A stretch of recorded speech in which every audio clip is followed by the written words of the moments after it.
Good morning. Wow. Woohoo. Good morning and welcome to the February 7th business meeting. And I'll ask Laurel Buttman, the interim county administrator, please take the roll. Thank you very much. With us and staff today, we will have Stephen Madcore, County Counsel, and we have Mary Rathke, Clerk to the Board. And here's the roll. Commissioner Humberston. Here. Commissioner Fisher. Here.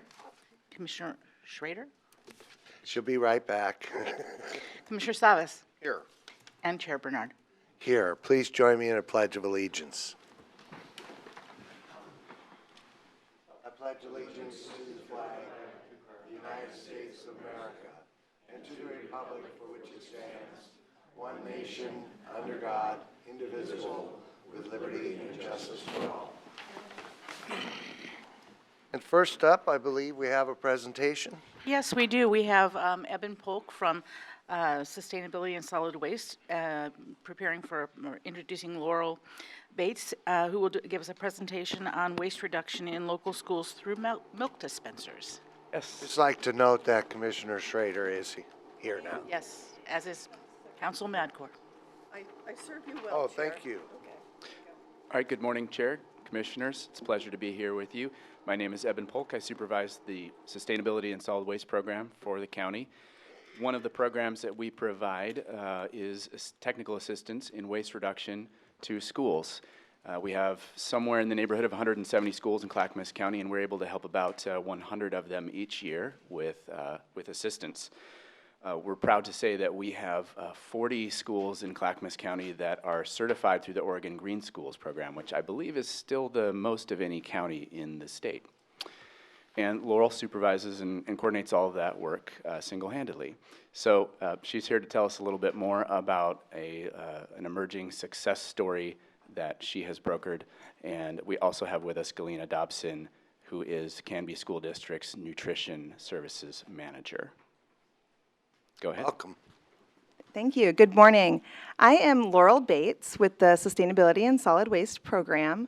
I've been working in this role for over 7 years, providing waste reduction and recycling assistance to schools throughout Clackamas County.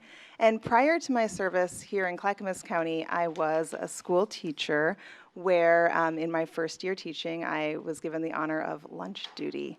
And so during that time and my time here at Clackamas County, I've had the opportunity to spend a lot of time in school lunchrooms, observing how school lunch can contribute to waste in schools pretty significantly. Milk cartons have been the primary approach to serving milk in schools throughout the U.S., as we know. And a couple of years ago, I worked with my supervisor, Eben, and my colleagues to implement a program to use milk dispensers as a way to deliver the required milk component of a school lunch. And today I'll share some results of that project. And there we go. Okay. So this is the problem that initially sparked our interest in milk dispensers. So milk cartons are difficult to recycle in schools. And most of them end up in the garbage, where they make up over 50% of a school's waste. However, since starting this project, we've eliminated over 250,000 milk cartons from the waste stream. And this is the result of one full school year at 2 schools using dispensers and just over half a year with 8 schools using dispensers. So that's pretty significant. So it's really easy to forecast that carton reduction will be in the millions in the next, several years as this program expands and those schools that are already involved continue.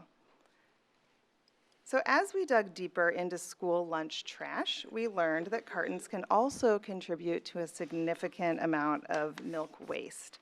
So taking a look at what's left over after school lunch when cartons are used, we can see that in those buckets, we have a significant amount of opened, unfinished milk. Down at the bottom, we have cartons that were never even opened that just went directly into the garbage because they were nearing their expiration date. And the top, that's the trash, and the majority of that trash consists of empty milk cartons. And so we asked ourselves, what if we could change the way milk is served in schools, eliminate the cartons, and use a cup and a dispenser instead? And so here's an overview of where we have milk dispensers in the county to date. So Canby School District was our first district to step up and say, we want to try this program. They started last school year with 2 schools, and this school year, because of the success from last year, they expanded to all 6 of their elementary schools. We have 1 school in Oregon City School District using a dispenser, and then we have 1 school in the Silver Falls District, Butte Creek Elementary, using a dispenser. And so the results, I already mentioned, the 250,000 cartons that have been completely eliminated from the waste stream.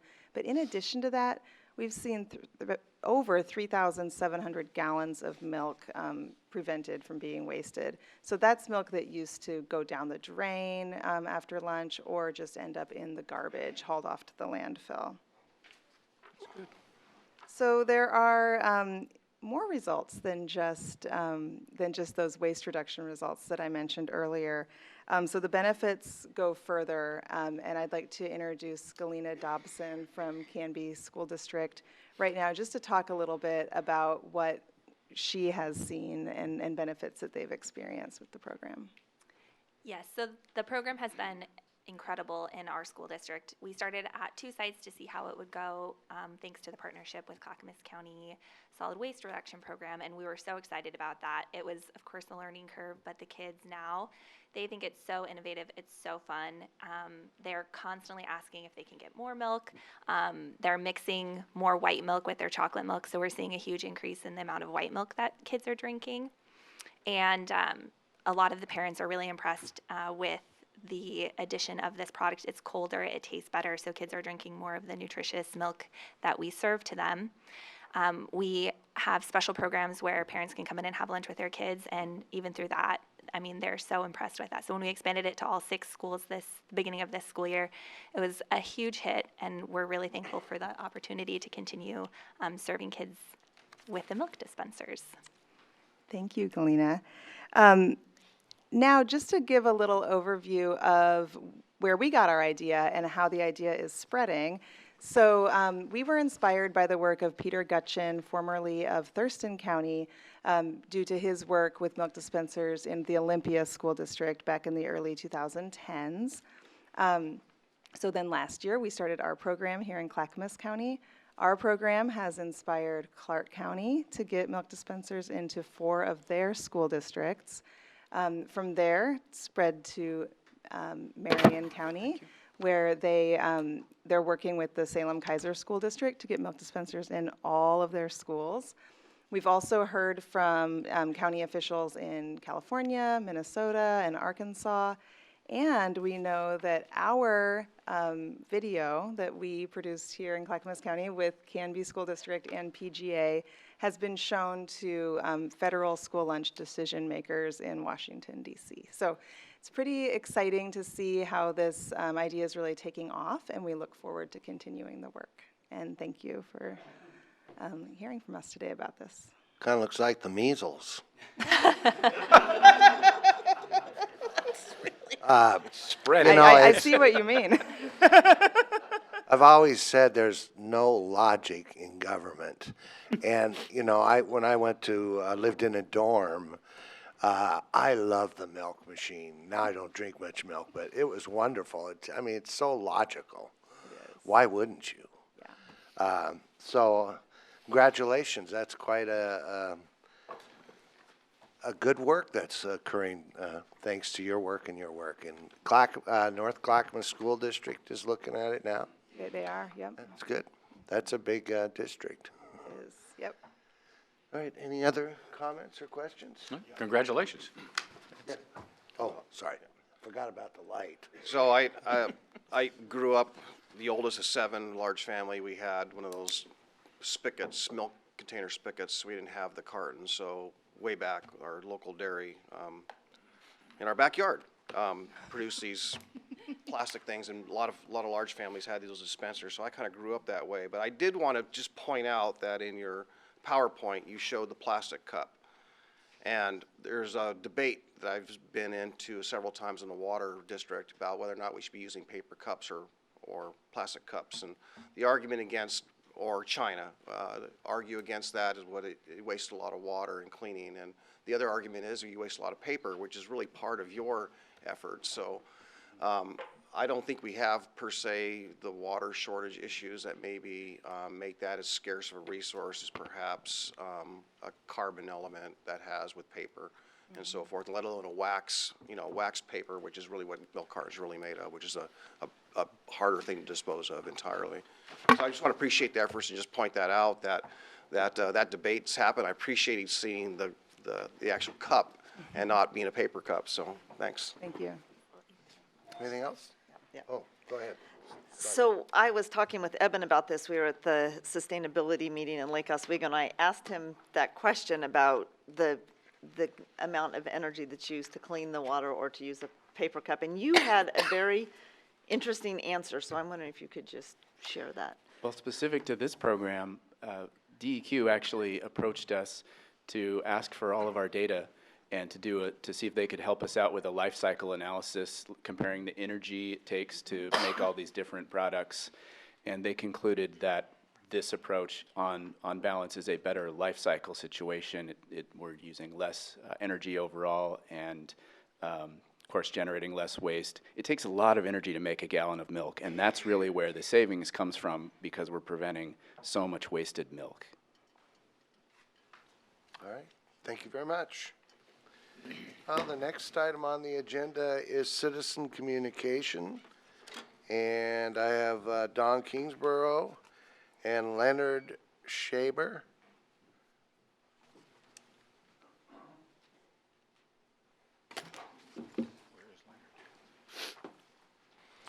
Leonard, come on up.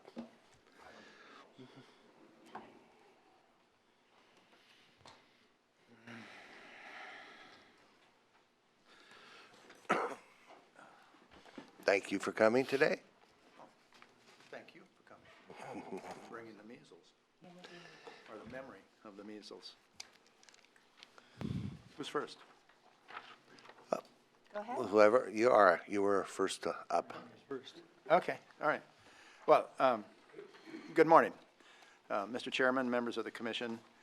My name is Don Kingsborough, and I'm here this morning representing the Clackamas Pomona Grange. I'm getting a big smile from Martha. Thank you. Thank you, guys. Okay. So since I broke my train of thought there, last time I appeared, Martha specifically asked for coming events.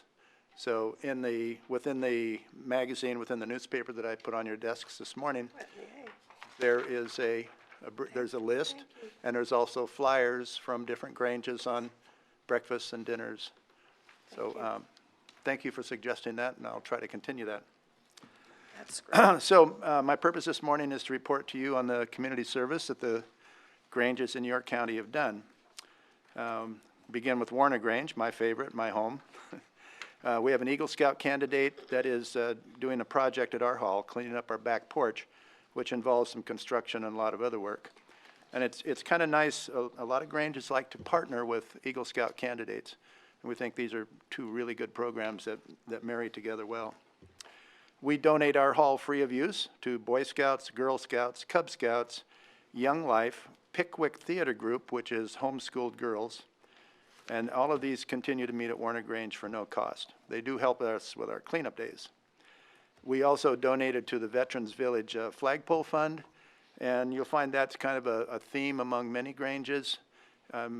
Maybe you know, maybe you don't. The Clackamas Pomona Grange and the Oregon City chapter of the VFW joined together and bought the flagpole that is now at the Veterans Village and the flags. And so the Granges themselves are donating to the Pomona Grange to reimburse us for the cost. Springwater Grange continues to have their community breakfast on the first Saturday. The 4-H meets there twice a month, no fee. First Wednesday is Community Craft Night. We had a Halloween party for the community. We donate monthly to the Estacada Food Bank. Our December breakfast, which Ken Humberston was at, included live music and a visit from Mr. and Mrs. Claus. And we had this really neat group of girls from the community that performed dancing for us. They ranged all the way from probably preschool through high school. It was really kind of a treat. We collect items and money for a single mother in the community with twin children, a boy and a girl. And one of our members went shopping with her, and the kids were just delighted to get brand-new clothes to start school again in January. The Molalla Grange have donated their hall to the Red Cross for a blood drive. They donated 60 pounds of food to the local food distribution center next to the hall. They donated to Dogs for Better Living, donated to the Clackamas Women's Shelter, the Veterans Village Flagpole, Molalla Adult Center, donated the hall to the church for a rummage sale because that church is doing mission work. They donate the hall to Gleaners for food distribution. They also, State Grange program is Keep Oregon Warm, and Molalla Grange has been collecting hats and mittens and scarves. Sunnyside Grange hosted a Vietnam veteran who happened to be a correspondent during the war, Carl Carlgard, and he brought articles from the war and showed those around while he did his flag presentation. And then Sunnyside Grange donated to the charity that he represents. Proceeds from their bazaar went to the Girl Scout troop, which helped with their tables. They hosted a Christmas party for the community. It involved the Old Time Fiddlers. Donated $200 and 313 pounds of food. Sponsoring a robotics club in the county, which meets at their hall for no charge. And this one got me. I had to read it 2 or 3 times. They are collecting old mascara wands, not something I have experience with. These mascara wands are used for cleaning ducks and other wildlife. So these little tiny brushes are used for ducks that get dirty and need help from us. Don, you need to finish up. We have a number Okay. of people waiting. You know what? Beaver Creek Grange is donating their hall to a bunch of people. Maplewood Grange is. Clark's Grange is doing stuff for families in the community. They have a cell tower on their property, and 100% of the funds from the cell tower go. And I can just end right there, All right, thanks, because Ken. you have a list of the activities that are going on, so. Ken. I just want to say, Don, thank you very much for doing this. It's good for our urban communities to hear what goes on in some of our rural communities and how important the Grange is in those rural communities and the public service that the Granges do for the community as a whole. So thank you for sharing that with us. I think there's a lot of folks in the urban areas that don't always realize that those Granges are out there and how good they do. So thank you. Thank you, Ken. Martha. Yeah, I just want to thank you too for the list, because that's fantastic, because that'll help get our scheduling done now for the rest of the thank you year. for And the- I can, hopefully, Ken will tell you I'm not a morning person, but I'm going to try, okay? For some of We'd those love to have you come breakfasts. one of our breakfasts. You know, if you go to Beaver Creek, you see Ken in an apron. All righty, okay. Thank you for that. Thank you for the suggestion, Martha. All right, Leonard? Yes, I'm Leonard Schauber. My address is 19919 Southwest Schauber Lane, Tualatin. I'm here, a member of the Safford Hamlet. And the comment is that it's nice to see that the old school habits and procedures are coming back as far as handling of milk. My comment, the reason I'm here today is that more than a year and a half ago, a 5-party agreement was signed between the 5 parties, and you know what I'm talking about. And in there, it talked about immediately starting with concept planning and also talking about traffic study. I would like to know if you can give me an update on the progress of the traffic study and the funding for that, how it's proceeding, or direct me to whoever can give me that information. That's my question. Okay, my understanding is we have not received any money from Metro yet to study it. We're waiting for the 3-party agreement, and the 3-party agreement does not prevent looking at Stafford transportation infrastructure issues. So the decision will be Metro's decision, and I intend on asking for the money. My understanding that the money has been made available for Metro, but it's being held up, but I don't know why, or that's why I'm asking what the progress is, and this is your answer is not sufficient enough for me right now, so I'd like to know if you can direct me to somebody that can give me a better answer. Metro? Metro. Okay, I'll have to talk to them next then.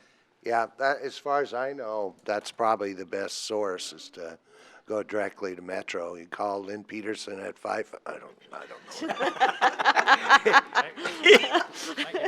Number, give it out. All right, thank you. Les Poole and Eugene Schoenheit.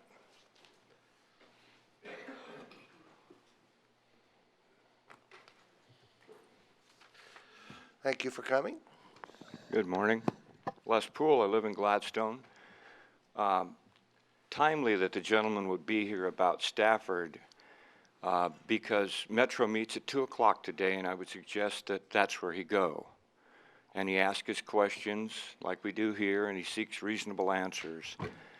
And when he's there, I would ask them what their position is on taking care of 205 through there, because without a remedy at 205, regardless of how we get there, Stafford is just going to continue to get more and more and more like Damascus. I've cautioned here years ago, and I recall it so well, saying, Stafford is our next Damascus.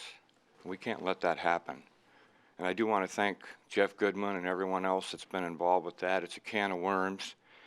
And Chair Bernard is right. The answer lies with Metro, the people that are controlling everything and not giving us enough local control. Speaking of Metro, there's a article in Pamplin. Many of you may have seen it.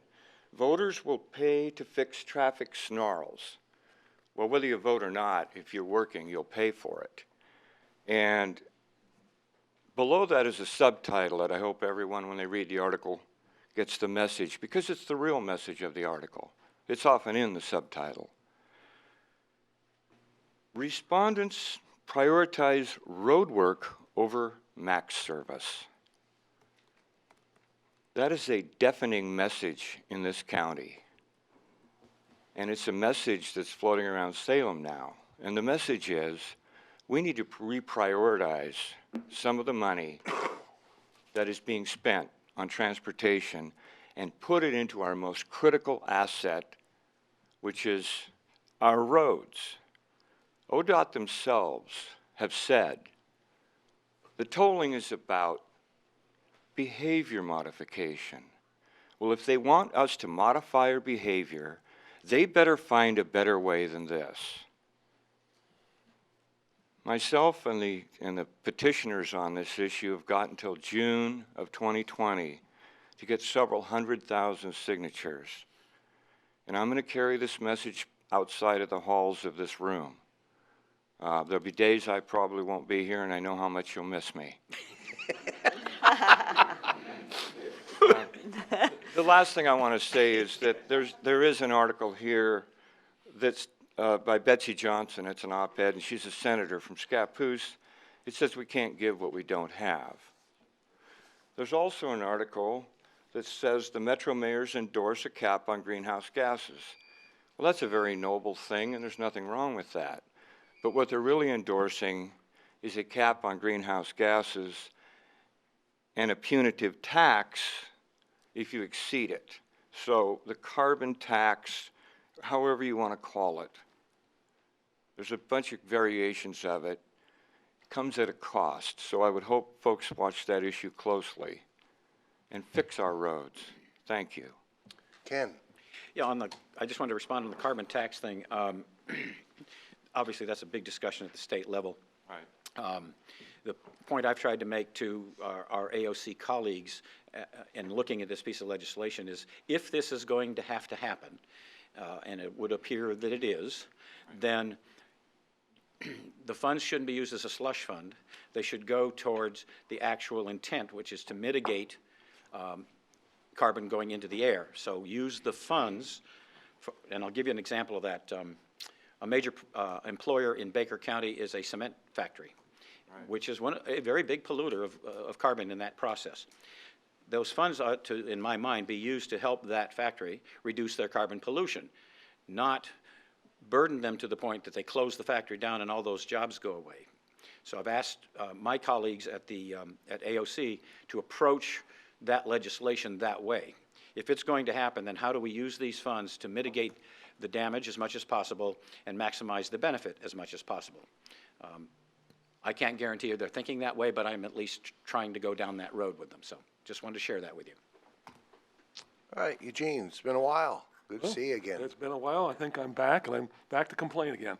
So, so here we go. I wanted to give you a little history, and I mean, I'm not talking about the vehicle registration fee, and the whole thing, this whole thing is, you know, troubling. You know, I'm going to start by, you know, talking that, you know, in 2010, the vehicle registration fee was voted down. 2012, another one was voted down. In 2014, the vehicle registration fee was, you know, voted down again by 64%. Now moving ahead to 2016, and this is the one that's important, it had two measures on the ballot. They were basically advisory measures. And one of the advisory measures was a fuel tax, a 6 cents fuel tax. That was rejected by 68%. But what was interesting on the second measure was to require a public vote to approve funding of road maintenance. And it passed by 62%. And basically, you know, that's about over 75,000 people, you know, were giving you, the commissioners, directive that they wanted a public vote to approve road funding. So maybe the question you need to explain to the public is, why are you not following the will of the people? You know, so I'm not, you know, it's just not me. It's, you know, so over 75,000 people have told you that they wanted to vote on this. And that's what I have to say about that. Okay, well, I'll look up some of that stuff. I remember the $5 fee for the Selwood Bridge. That was specifically voted down. Yeah. But as far as, and some people, and I don't remember specifically which person, said if the money was spent in Clackamas County, they would support it. I know we've tried the gas tax 6 times.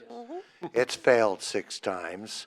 The legislature gave us the ability to look at VRF, vehicle registration fee, and that's why we're having this hearing today. All right, appreciate you coming. Thank you, and now we are going to, go ahead. Yes. Today we are having the first reading of an ordinance to add Chapter 7.07 Vehicle Registration Fee to the Clackamas County Code. And I believe Dan Johnson is going to do the presentation from Transportation and Development. Dan, were you able to answer that gentleman's question? Yes. Thank you. I think he's doing it.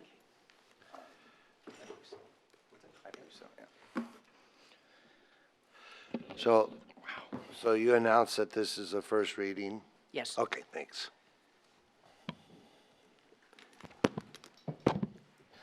Good morning. Members of the community who are here today, Board of County Commissioners, my name is Dan Johnson. I'm the Director of the Department of Transportation and Development. To my left, also up here assisting me in this conversation is Mike Besner, Assistant Director of the Department of Transportation and Development for Transportation. Real quick, obviously we're here for the first reading for this particular discussion around the VRF. You had asked us to provide a presentation, especially for folks who may be in the audience who hadn't been a part of our dialogue before, the presentation and outreach we've done to date.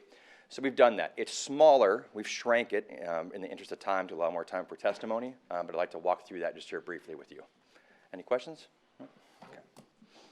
With that, I want to draw your attention, the first slide here is titled The Road Ahead. And it's intentionally titled The Road Ahead, Continuing the Conversation. The last testimony we received, obviously, we have been having a discussion around road funding for some time. How we do it, how it is performed, what we direct those dollars to, goes back to discussions back all the way to the 80s. You talk about our road system. What is the road system? Essentially, this is a map. This map illustrates all the county-maintained roads in Clackamas County jurisdiction. It can be comprised or described as 1,400 miles of roadway. It can also be described through 180 bridges, 27,000 signs, 111,000 linear feet of guardrail. But trust me in the fact that it's more. We have a discussion right now, and we actually have numbers that support approximately 1,900 manholes, 8,100 culverts, 9,300 catch basins. We have vegetative removal we do for all those roadways, and we are the proud owners of a ferry, which is another discussion that we're having. I just had to work that in. It's important when you talk to the community, it's important for them to understand the fact how road funding works.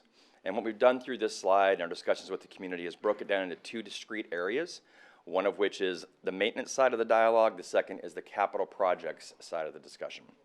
Let's start briefly with maintenance. So majority of our maintenance money comes from the state, highway fund. That does not, before HB 2017, rough estimate, you're looking at $25 to $26 million annually we get from that fund to provide services on those 1,400 miles of roadway. We also have received funds from secure rural schools. Keep in mind, this is hearkening back to a time long ago when we received timber receipts. That was a stopgap measure to assist in some of the lost revenue through those timber receipts. That revenue ranged in the amount of approximately $5 million annually. To fiscal year 18-19, it's more in the neighborhood of about $300,000 that we're receiving for revenue.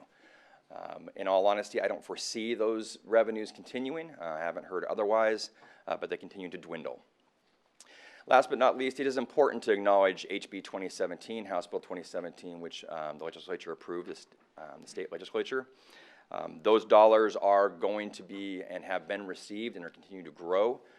Right now, we are receiving approximately $3 million. Those numbers will increase to $13 million as we move forward over the next 9 years.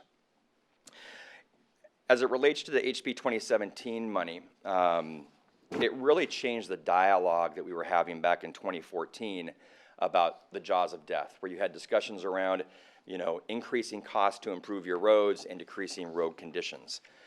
And what that money has allowed us to do is to basically, remaining consistent with the discussions we had with the community at that point in time, we promised them if we received additional funds, we were going to direct those additional funds to maintenance. And maintenance of our larger roadways, arterials, collectors. That is primarily where those dollars are going right now. Right now, they are primarily focused towards arterial collector paving packages and maintenance. They also are targeted towards ADA improvements, safety enhancements. We are required by state statute to direct some of those funds for bike ped improvements, but it is the minimum amount required per state statute. Let's talk about capital for a second. So capital, if you look at the capital funds that we've used, this is capital construction money, new assets that we would be developing. You talk about assets, that 1,400 linear miles of roadway is about the single biggest public asset that we have in Clackamas County. You talk about how does that asset improve, how does it increase? It is done through capital projects focused on congestion relief and other improvements. Historically, if you look at our funding sources, they fall into those four categories. Let's talk about those four categories briefly. Federal, state, and other. A lot of that is grant money. Okay, about 46% roughly of the money that we get or have got historically has been based on grants. It's our staff being proactive to go out and try to secure money to meet the needs of our community. Those grants have strings attached to them. They are either dictated on what they're used for. So you ask the question, the public may even ask the question, why is the county doing that project versus that project? We are doing that project because it is somebody else has prioritized that type of project, and we can secure money for it, and so we are going to go do it. It is a need. It may not meet with our values, but it meets with the ability to secure the funding, which is important to understand. Urban renewal has funded historically about 33%, give or take, of all the capital projects we've done in the county. All of you know the limitations of urban renewal. Those projects are in certain geographic areas. They have to be identified within specific plans. Our urban renewal revenues are dwindling, if not gone. We have 4 urban renewal districts that we have had historically. Of the 4 that we have, 3 of those districts we have terminated the levy, meaning we're not collecting any additional revenue. Government campus completely closed. We have some minimal remaining funds in the Clackamas industrial area. Clackamas Town Center, we have one large project coming online this next year, which should use the remainder of those funds. Our only operating urban renewal district is the North Clackamas Revitalization Area, which we will be advancing some projects within those, the jurisdiction of that district as well over the upcoming years.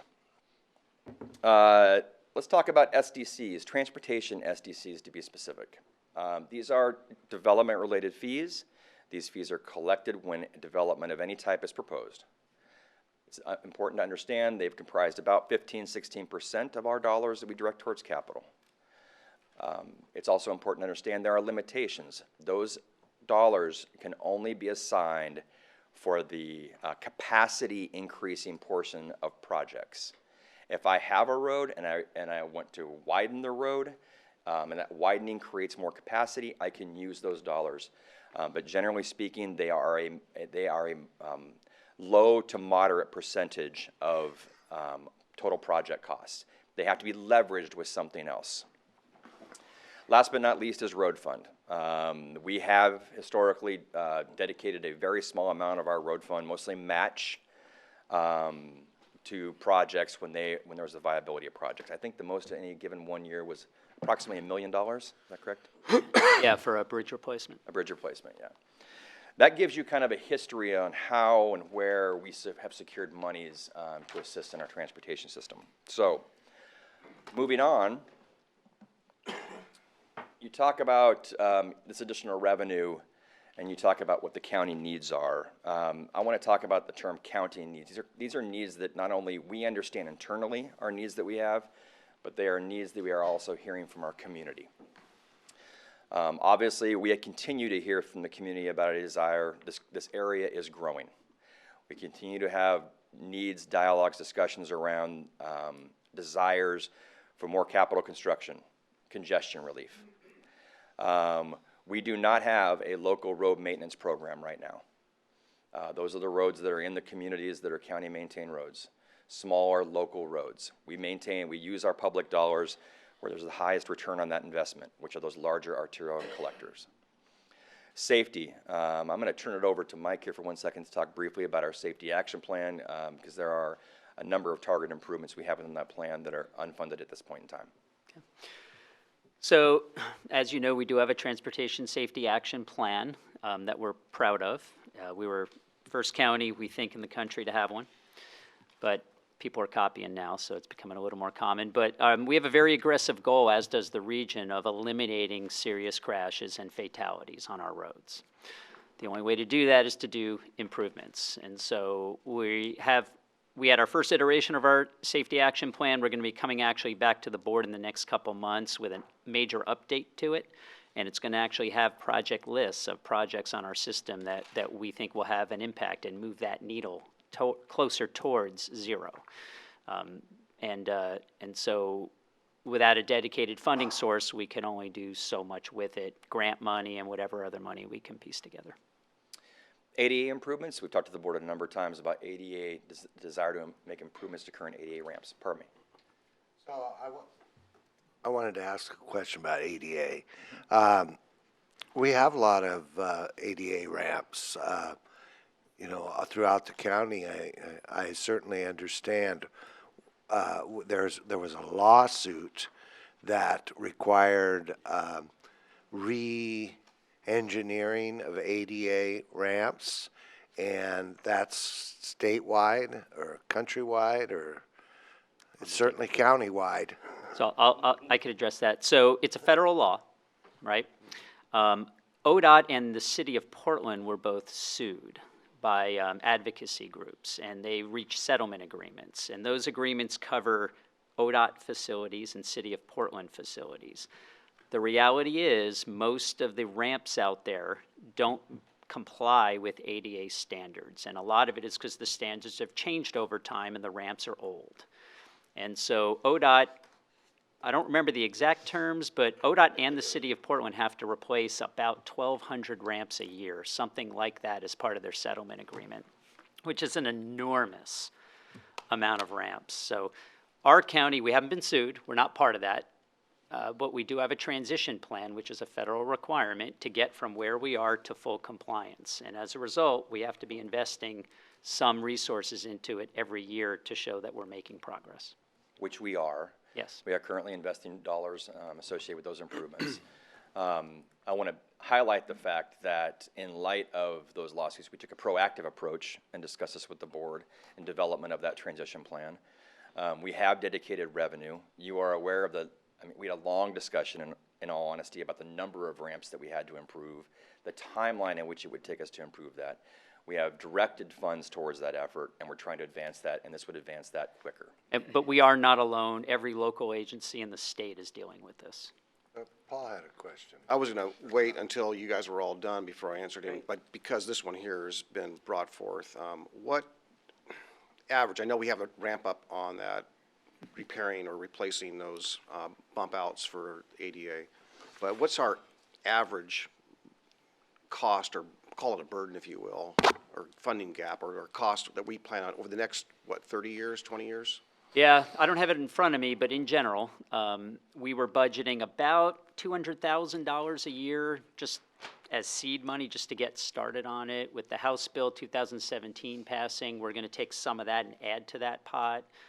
When we're doing paving projects, we're actually required to upgrade the ramps when we do paving in the urban area, so that's going to happen through that. And then as properties redevelop, some are getting replaced that way, where the person who has to do a half-street improvement will be putting in new ramps. So, we started with $200,000 a year. It's going to keep going up. I guess what I'm getting at, Mike, is that, for years past, in the back corner of the room, we had that $17 million shortfall years back, right? HB 2017 filled in part of that gap. Since then, this lawsuit came out, the federal requirement for us to comply with our ADA standards. I'm just trying to monetize what that burden is going to be on an annualized basis, so that we can calculate that into a further question I have later on in your presentation. Yeah, well, what I can say is the money we've put towards it is consistent with the transition plan that we've adopted. And that transition plan is to get us there. And so all that is in that. I'd have to pull it out and take a look. But it's going to cost more than $200,000 a year. Correct. We're going to spend more than $200,000 a year. The House Bill 2017 money, I think by the time it was fully ramped up, no pun intended, I think that we were looking to put another $500,000. Yeah, we were up to $700,000. Yeah. Yeah. All right, thank you. All right. And I want to just, since you brought that up, keep in mind that touches on every part of our program. Yeah. So if we pave an urban road, we have to upgrade every aspect of ADA associated with that road. So as our paving packages advance, we have to be mindful of the fact, especially for our urban projects, larger scale urban paving projects will become two-year projects instead of one-year projects, because essentially we need to go in there and do all the ADA enhancements ahead of time to then go in there and apply the surface treatments the next year. So moving on. Let's see here. We have various plans. Our transportation system plan and other improvement plans talk about the needs to diversify our mode splits and our access to transit. And we are all aware of the fact that we have a transportation maintenance facility that happens to be located in a floodplain, which is not exactly a perfect situation in case an emergency arises. Those are the needs that are out there. There's a concern, partner with concerns that we're hearing from the community. So let's talk about how other counties deal with this. A number of you have seen this slide before, and you can see from the slide, it illustrates three various counties within the immediate vicinity: Washington County, Clackamas County, and Multnomah County. I want to draw your attention to the road miles that are there. Obviously, Washington County is the most comparable to our county, with approximately 1,300 road miles versus our 1,400 road miles. The one thing I want to draw your attention to as well, obviously, are the tools that they have at their disposal. If you look at Washington County, they currently have 4 local revenue-generating measures that are availed to them: local gas tax, road district, local property tax, and a vehicle registration fee. On average, those 4 total almost $48 million, $49 million annually that they can direct. Multnomah County, They have two tools, local gas tax and the vehicle registration fee, which total approximately $17.9 million. We do want to acknowledge the fact, though, that Multnomah County, although they have a low number of road miles, they have a large responsibility for a number of the bridges that cross the various waterways and provide access to the city of Portland. And then you have Clackamas County, with our 1,400 miles, we have no local sources of revenue. So, While this is up, the local property tax in 1986 is not, we couldn't do that even if we wanted to. no, it's limited. It was a rate that became a permanent rate when discussions of Measure 5 and Measure 50 came along. Is that That's correct. also true with the road district? No, you can establish a road district. Is that property tax based? It'd be a separate district-based, correct, yes. So it's funded, has a variety of funding mechanisms. Could be gas tax or something. All right. All right, Paul. Because you broached this one, I'll take this opportunity. So because this vehicle registration, imposing this registration fee would also be not just Clackamas County unincorporated, but also to the cities. Correct. So, and I know that you don't have a slide for each individual city that has funding, right? So in Lake Oswego or in Wilsonville and Oregon City, they have either a gas tax or a utility fee. They have funding mechanisms? Through separate sources? Through their own I don't, sources? I do not have a slide that gives you a comprehensive list of that. Right, Yeah. right. But we can assess that and get back. But I think it's important to say for people that are listening that, you know, this is not just, when we impose this is not just on the unincorporated part of Clackamas County. This is also imposed upon the city, the people in the cities of the county. And we're going to highlight some of that discussion when we talk about the distribution, because there's also the 60-40 distribution where some of the monies go back to the cities as well. Right. We'll talk about that. Moving on, so knowing the list of needs, the discussions around the tools, we started a discussion. And this is going to go through a list of the folks that we talked to. We started with some of the business community, just kind of engaged in a dialogue. There was a lot of interest around three primary topics, one of which is congestion relief and capital construction. There was interest around maintenance for local road programs. These are the local streets in our communities by our houses that we currently do not have the funds to maintain. And then obviously there's a focus on safety. That resonates with anyone we speak to within the community. We floated an idea about a strategic investment fund. This was an idea about how we use the monies that are collected to work more collaboratively amongst jurisdictions, and we'll speak more about that. And they appreciated and liked the idea of the vehicle registration fee. We took that discussion and it led into a discussion with the community. We worked closely with the Committee for Community Involvement. It's basically an advisory group for the board, oversees the CPOs and the hamlets within Clackamas County. They expressed support for the VRF, and they actually requested and became hosts for public engagement that we had throughout the county. We discussed and set up 4 different kind of sounding discussions and town hall dialogues, one in Estacada, one in Malala, one in Oak Grove, and one in Welch's. From those meetings, we had 11 meetings in total. We also met with some business entities. We had actually a city requested a presentation, City of Milwaukee requested a presentation. We had 11 different meetings. We had approximately 200 participants, letters, emails. We provided you all that information. Any comment that we heard from our community, we felt it was vital to ensure those comments came directly to the board. They've been included in prior packets to you. And obviously there were questions around the specific impact of the VRF, what kind of vehicles it would be charged to. There were concerns and dialogue on the hardship of additional fees. There were interest about gas tax, because there wasn't, some folks weren't aware of some of the prior efforts that we had regarding gas tax. How those dollars would be used, and then kind of a better understanding of the need that was facing Clackamas County. And those were comments that resonated through a lot of those dialogues and discussions with the community. We talked to our cities. It was important knowing that there was a distribution of those funds that would go to the cities, kind of generally what they would use those dollars for. And obviously the answers that we received differ, and they differ a lot because of the distribution, which we'll show you here in one second. The distribution is based off population. So those cities with more population would be getting more revenue, and there would be more opportunities availed to them. Cities with lower populations, maybe more limitations on those use of those dollars, but the needs are different as well. You can see up here they fell into three primary categories: capital projects, paving and general maintenance, sidewalk and/or ADA curb ramp improvements.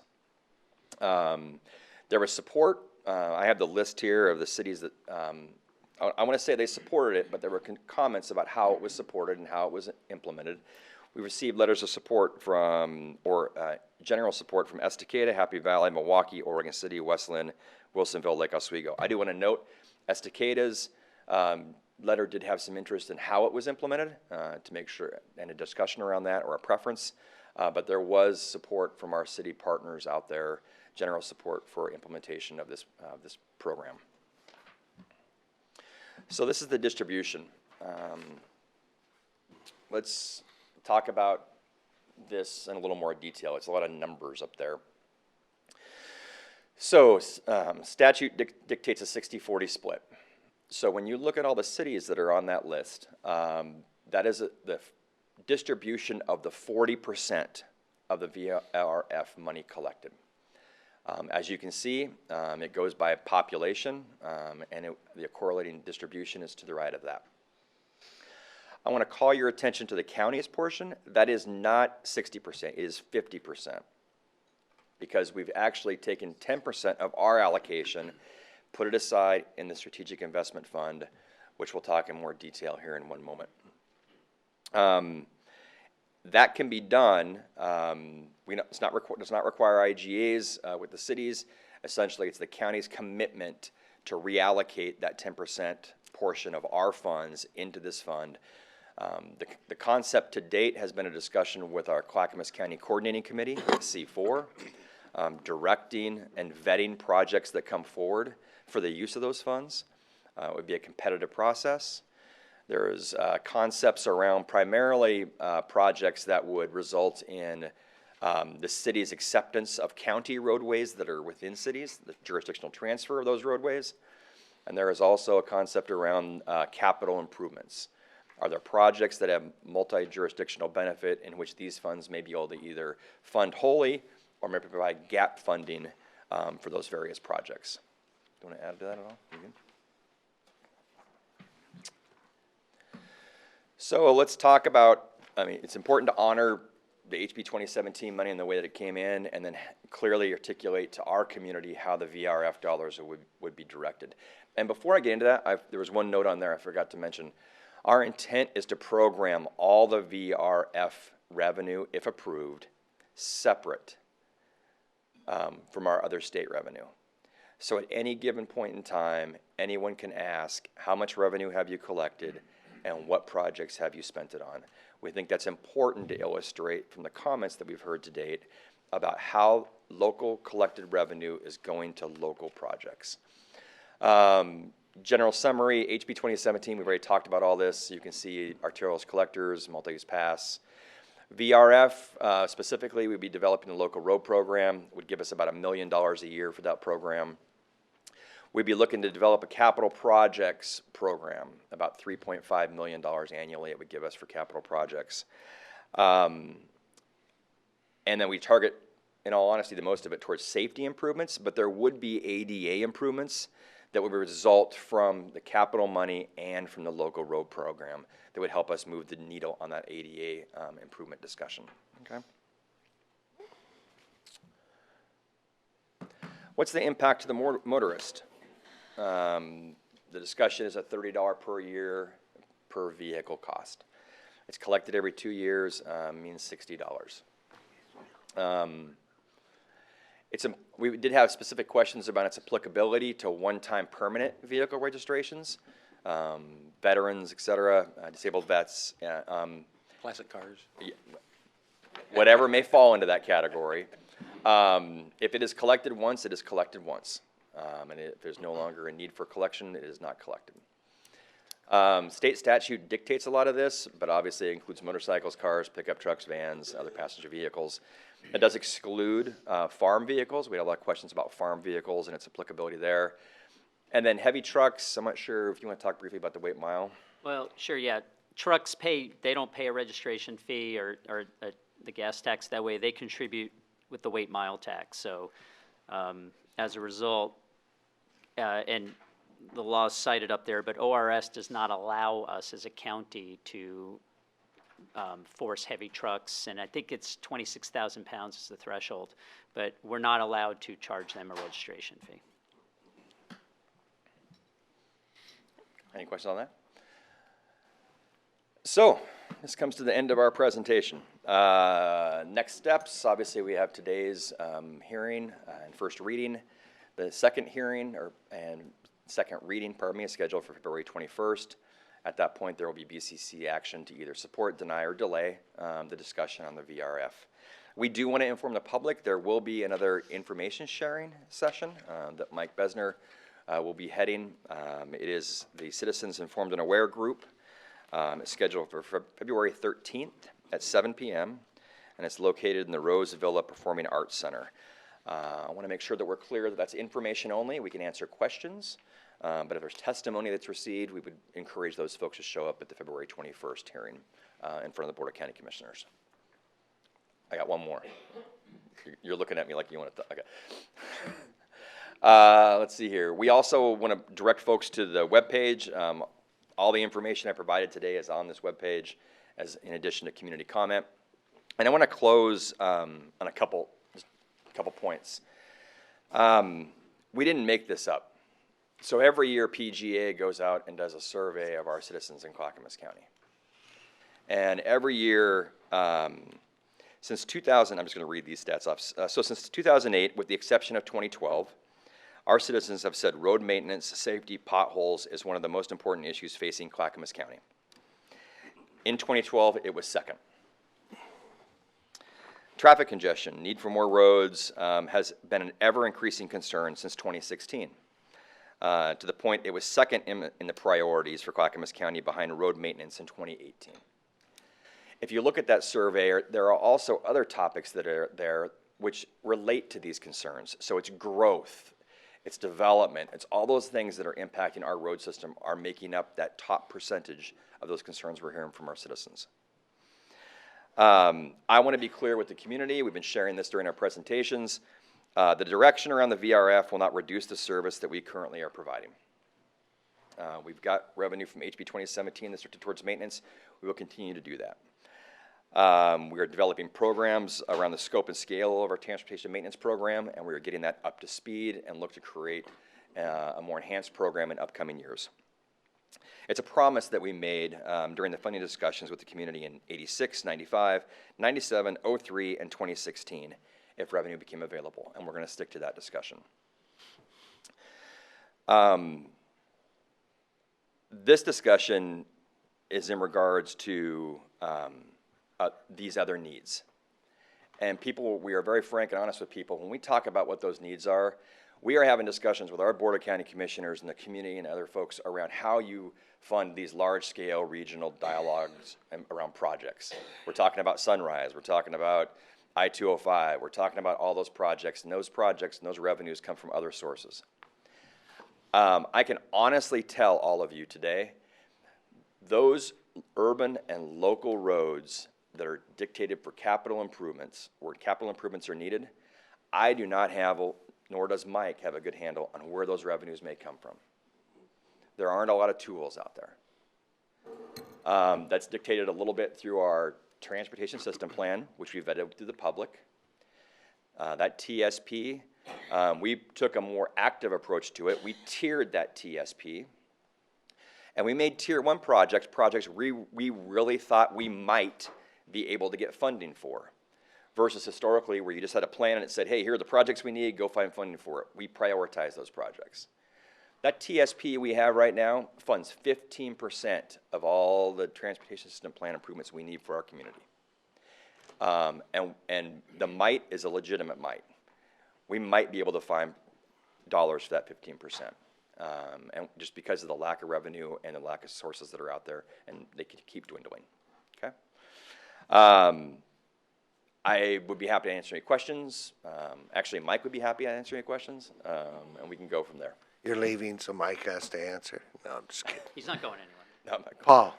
Well, just more of a procedural thing. So and maybe this is a question for legal or the chair or so forth. So I have questions, but there's one I want to get out of the way right away, and that is that looking at the script for today, we'll be reading the ordinance by title only.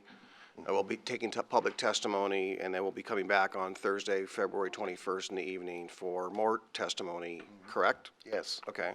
So the actual approval or not will happen on February 21st? That's correct. Okay. Thank you. So this slide with potential revenue, I do have one basic question before I lead into some others, but I don't want to, I'll look at the lights, kind of gauge, or maybe just take a break and then come back with other questions so that other people can ask questions as well.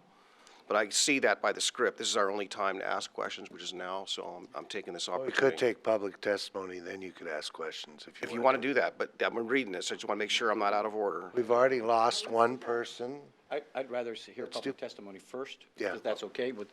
Yeah, we can adjust this order. Okay, well, let's just answer this one real fast. Okay. So this distribution is by population, right? These estimates, right? It's potential revenue, so it's an estimate. Is the VRF distributed based on where the vehicle is titled, or is the VRF distributed on population? So it's population, and the reason is because there's no data to show vehicle registrations in cities.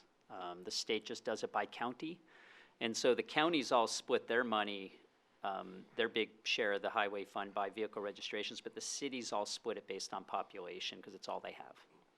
So essentially, not that there are any cities that have no registered vehicles, but if there was a city that had no registered vehicles, they would still get a distribution based on their population. Correct. And let's take that one step further. There are dialogues around how, one, this will change because the population is going to change, so the distribution will change. Also, secondly, there's ways to change how it gets distributed, but the more complex you make it, the more overhead cost ODOT will have in distributing those funds. So we tried to make it as simple as possible. So. All right, okay, so with that, we'll open the public hearing and ask, I have a list, I'll call names on. First off, I'd like to give courtesy to elected officials, and Russ Axelrod, Mayor of West Lynn, is here. Thank you for taking the time. We did lose at least one person, so I want to get this going.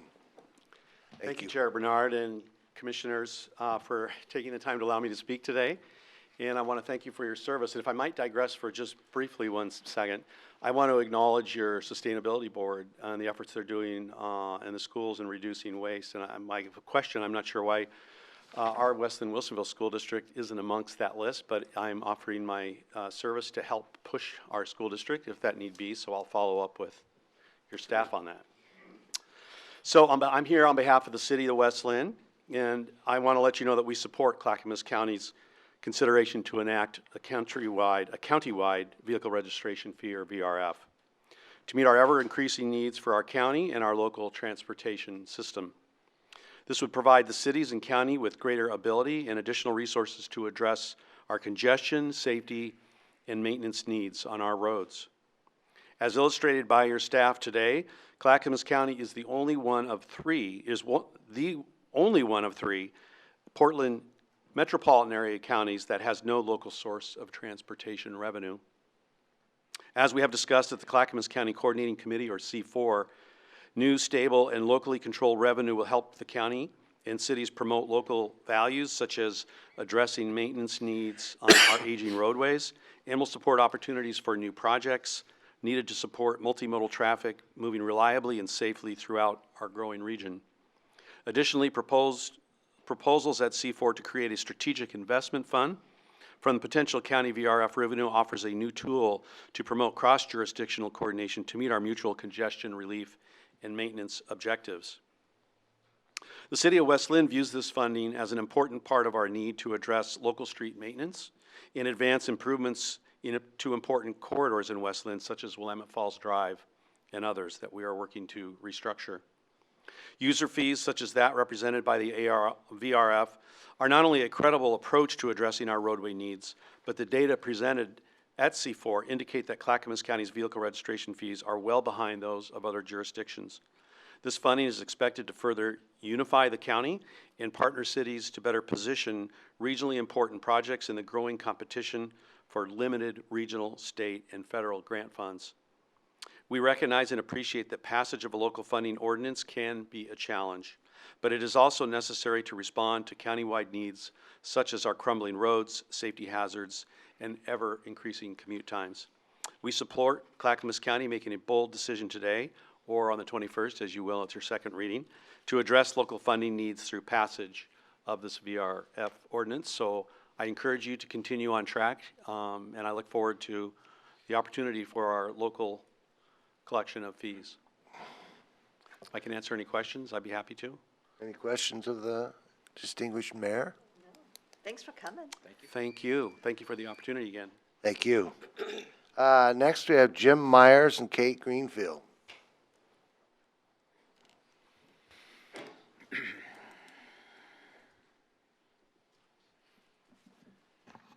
Thank you for coming. Thank you, Chair Bernard. Thank you, Commissioners. This is my first time before you in several years. Some of you I remember from back 2011. I'm here to speak in opposition to a vehicle registration fee, and I want to give you my reasons. I don't envy your position and your challenge and your task. I think everybody will agree that we need to repair our infrastructure, our transportation infrastructure. But I don't understand the need for additional funds. That said, this is my first exposure to this. I haven't attended any other meetings, and I don't know that much of the public has. 200 people out of 420,000 doesn't seem like a large representation. It's been stated that Clackamas County will receive an additional $3 million in 2018 from the state, plus an additional $1 million a year, which will total $31 million in 2028. I believe we are facing a 14-cent a gallon gas tax if the state of Oregon passes the cap and trade bill, which we probably will. We also, as citizens, have just encountered and had to live with a new vehicle registration fee from the state. Voters in Clackamas County voted down the VRF for the Selwood Bridge resoundingly. As stated before, the county fuel tax was voted down resoundingly, and a measure to require a vote for approval of road maintenance was approved resoundingly, well, 62%. A referendum on passage of this would be costly to the citizens because of the legal expense for the county. But it's my impression that the citizens are not going to be happy. The Green Line, CTC, and Orange Line to Milwaukee, my opinion, were foolish expenditures. And it's not just my opinion. The Cato Institute study in 2018 says that we have experienced 4 years of decline in average ridership. 29% in Memphis, 20 in Los Angeles.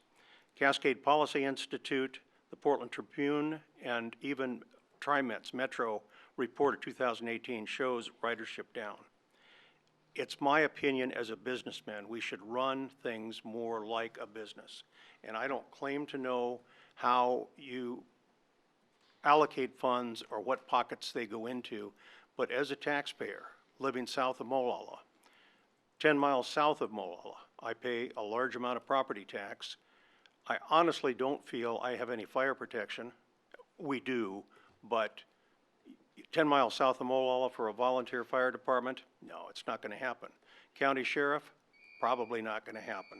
So I would encourage you to hold off this resolution on the 21st to get more public testimony.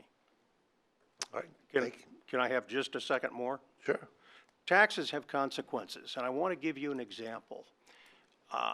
You had in this county a company called Mako Wood Products, which was the largest pine unfinished furniture manufacturer in the world.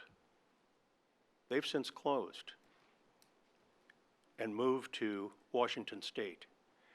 Taxes have consequences, and with them they took all of those jobs. So I would implore you to make sure more people are aware of this and maybe come up with some sort of a, let the voters choice. Do we want gas taxes or do we want vehicle registration fees? You need funds, but $30 a year is excessive. And one quick question I'd like you to ask, what is an unregistered farm vehicle?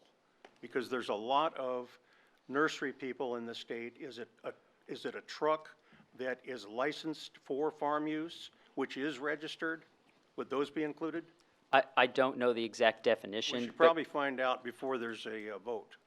So if they're paying a vehicle registration fee right now, just the regular registration fee, I believe they'd be included, but I think the intent there is the vast majority of it, they're not paying it now, they wouldn't pay it. They pay a registration fee, but it's greatly reduced Yeah. for farm plates. But is that considered an unregistered farm vehicle or a registered farm vehicle? We'll verify it.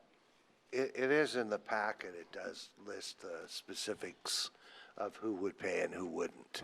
Okay, At least I read it somewhere this morning. It is. Yeah.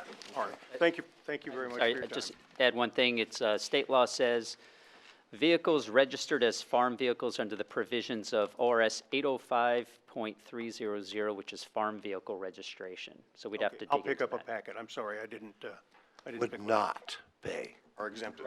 They would not pay. Okay, Yeah. thank you very much. Kate? Thank you for coming. I'm Kate Greenfield. I live in Wilsonville, and thank you for your service. I know that this is not the most pleasant subject that you will take up this year. I am a senior citizen, live on a fixed income, so I see my tax dollars very clearly flow out of my bank account and into the coffers of the state of Oregon and Clackamas County. I also travel around the county and do my own personal business. I have another travel experience that I want to share with you. I visited my son in Rochester, New York, Monroe County, which is the northeastern quadrant. They have a city council which has, of course, a declining economy around it, which is now reviving. However, they have dodged the question of fixing the roads. And the roads there now, I drove a rental car there for a week and a half, and cars going down major connector streets veer into the other lane to avoid potholes that are the axle breaker type of potholes. And it's like that, you know, the further you get from federally funded highway, the worse the roads are, and it will cost them a fortune to put Monroe County into a situation where it can attract industry and business. So though I do not enjoy taking an extra $30 out of my bank account and turning it over to you, I would really like to applaud you for taking on this issue and putting up with the political consequences of facing it. Because having seen so directly what happens if you dodge it, and seeing that I would actually, as a taxpayer, benefit much more from paying you $30 now, as opposed to later having to deal with a stagnant economy, because what businesses are going to be attracted to a section of the city and the surrounding countryside, which is full of, you know, roads that are virtually impassable. This has to be faced. You need to find the money to deal with it. I've driven around the county enough to know that this is not a kind of luxury item we're looking at here. It's a necessity for the county, and I would just like to thank you for taking it on. I'm not going to get into the weeds about how to pay for it, but I noticed that the other counties are all putting a similar kind of tax on, and I consider your approach reasonable. So I just want to give you my support. Thank you. Thank you both. And Bob Clark and Bill Osborne.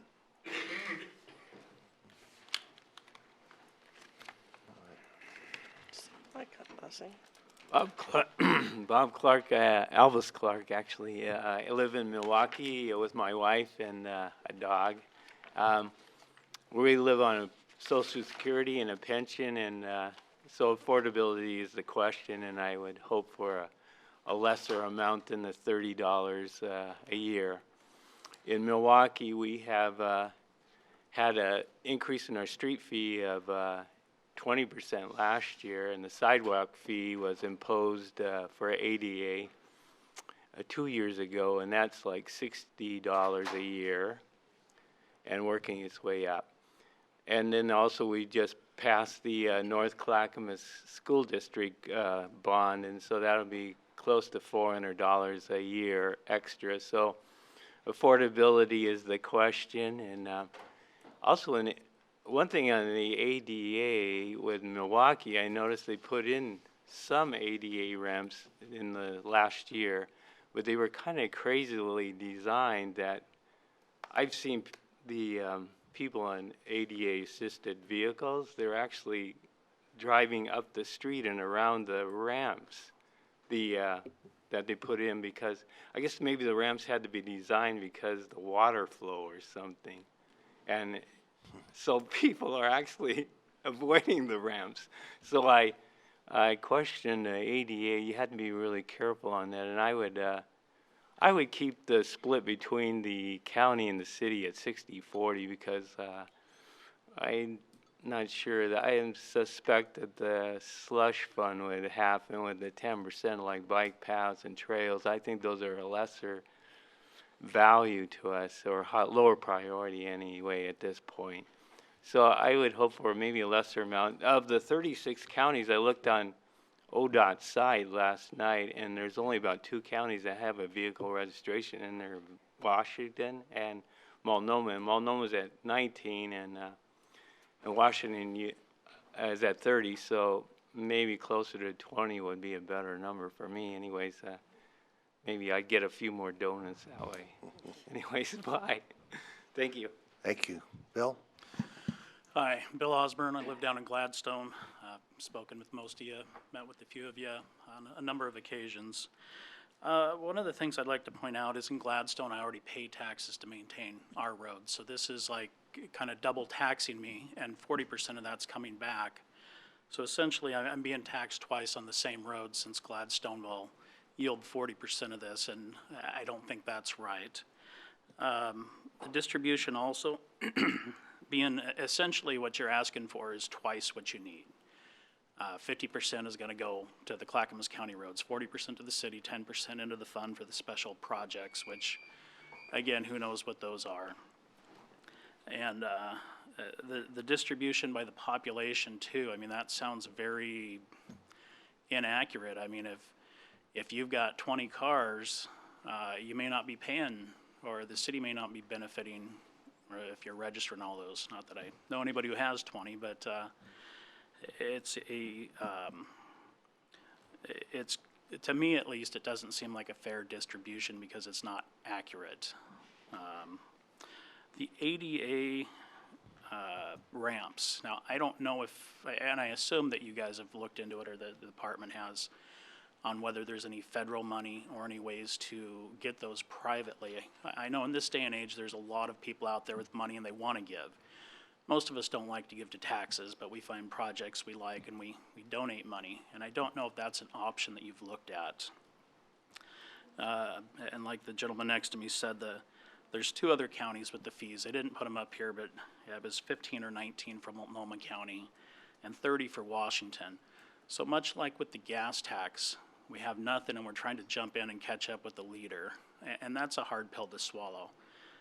I understand you guys have a big task in front of you on trying to fix the roads, and I drive on a lot of them myself, and certainly support that. It's just how we go about this. Gentleman earlier talked about things being put forth and voted down by the people, and they were. I remember not too many years ago, when I say that at my age, I'm thinking 20 years ago, I think vehicle registration was $20 every 2 years. Now what it costs between your registration and DEQ, because most of us live in the area, it's $133 for 2 years. And this would jump it up to $193. People keep using the word affordable, and affordable housing is a big thing that's in the media right now too. And there's a lot of people that are being priced out of their homes. There's a lot of people hurting right now, even though the economy is going good. the cost of living is going up. What we've seen in Gladstone is all of our utilities continue to go up, some of the highest property taxes in the state. And every chance, new fees and taxes being implemented. And that makes the affordability, it makes it a lot harder to find housing that's affordable when you factor in all the costs of living in a certain area. And I don't think this would benefit that. Sorry, I'm just glancing at my notes here. They said at the meetings that the community leaders supported this, and I believe that wholeheartedly. I find most politicians always are in favor of taxes and things like that. At least in my small town, they seem to vote them all in unanimously or close to it and ask for more. As far as the people, I've been to one of the meetings. I talked with a lot of the people, and I listened to a lot of the questions and the feedback at the meetings. The people who will have to pay this, for the most part, are not in favor of this.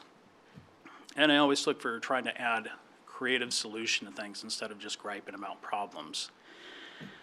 Now on this, I know that Clackamas County, I believe, has a 6% transient lodging tax. I don't know if any of that money can be used for roads. The roads, as the gentleman said, are one of our greatest assets. Therefore, any tourism here, chances are, is going to be driving down those roads. I don't know if there's legal definitions or things can and can't. But one of the more common taxes nowadays that's being implemented, although I hate it, is the right-of-way fees. And I don't know if the county's looked into that for the non-incorporated people. They call it, we see on our bills, it's the Gladstone privilege tax down there, which doesn't seem like much of a privilege to pay more in taxes. So what I would hope that you would do is, if this seems like a direction you want to pursue, I would hope that you would send it to the people. In all honesty, I think the people are going to vote it down, but I would hope you would do that. And the gas tax is something, too, that I would be more in favor of. I opposed it before, and I think one of the reasons it was shot down is it was one of the highest in the state, with the exception of Woodburn, that I believe was at 5 cents per gallon, and Portland, who's always a little crazy, had just voted in a 10 cent per gallon tax. That also is a little bit more fair. It's based on usage. So just my 2 cents and adding a few things, and I certainly, if any of you wanted to meet with me and brainstorms on other ways to fund this, I would gladly share my opinions. I don't know if they're very intelligent or not, but I would volunteer that time. So thank you all. All right, thanks. I think for one thing, counties don't have the ability to charge right-of-way fees. Counties do I not. think what he's referring to is what we call utility fee. Yeah. Which we could do. I actually believe there was a vote for that 15 years ago or so, and I think that was voted down too. But it is possible. In many cities, that's what they do. They charge X number of dollars a month you pay for your roads. It's a road utility fee. I think I saw our lawyer over there saying that was true, that counties can't charge right-of-way fees. That's my understanding. I don't want to have public discourse with Mike Besner. We can't charge utilities a fee to be in our right-of-way. Right. It's a utility fee that we could charge homeowners and businesses an amount per month. And we've looked into these. They're generally more, if you take the $30, break it down per month, it's less than $3. And so the utility fees are $2.50. Yeah, the utility fees are almost always more than that. I know some of our cities have some over $10 a month.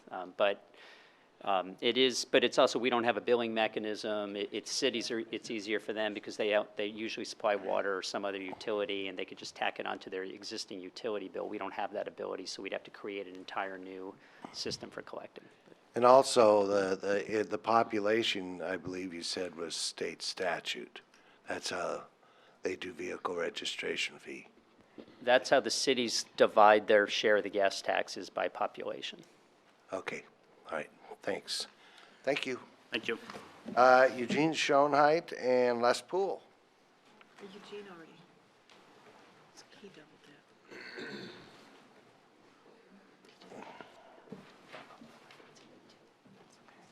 Thank you for coming. I'll go ahead. Before, but Les Poole, you heard me talk about transportation earlier, and specifically to this subject.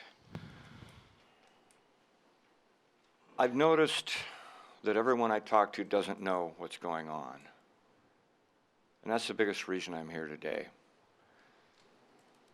About a month ago, I saw a Facebook notice, innocuously found it by accident, that the Department of Transportation was conducting little outreach meetings. And the attendance at those meetings was abysmal. And regardless of the judgment and the decision-making or recommendations from those running a CPO or a small organization, I think an awful lot of credence has been placed on that in this situation, and I think we see that all too frequently. The citizens of Clackamas County have no trust when they really don't know what's going on.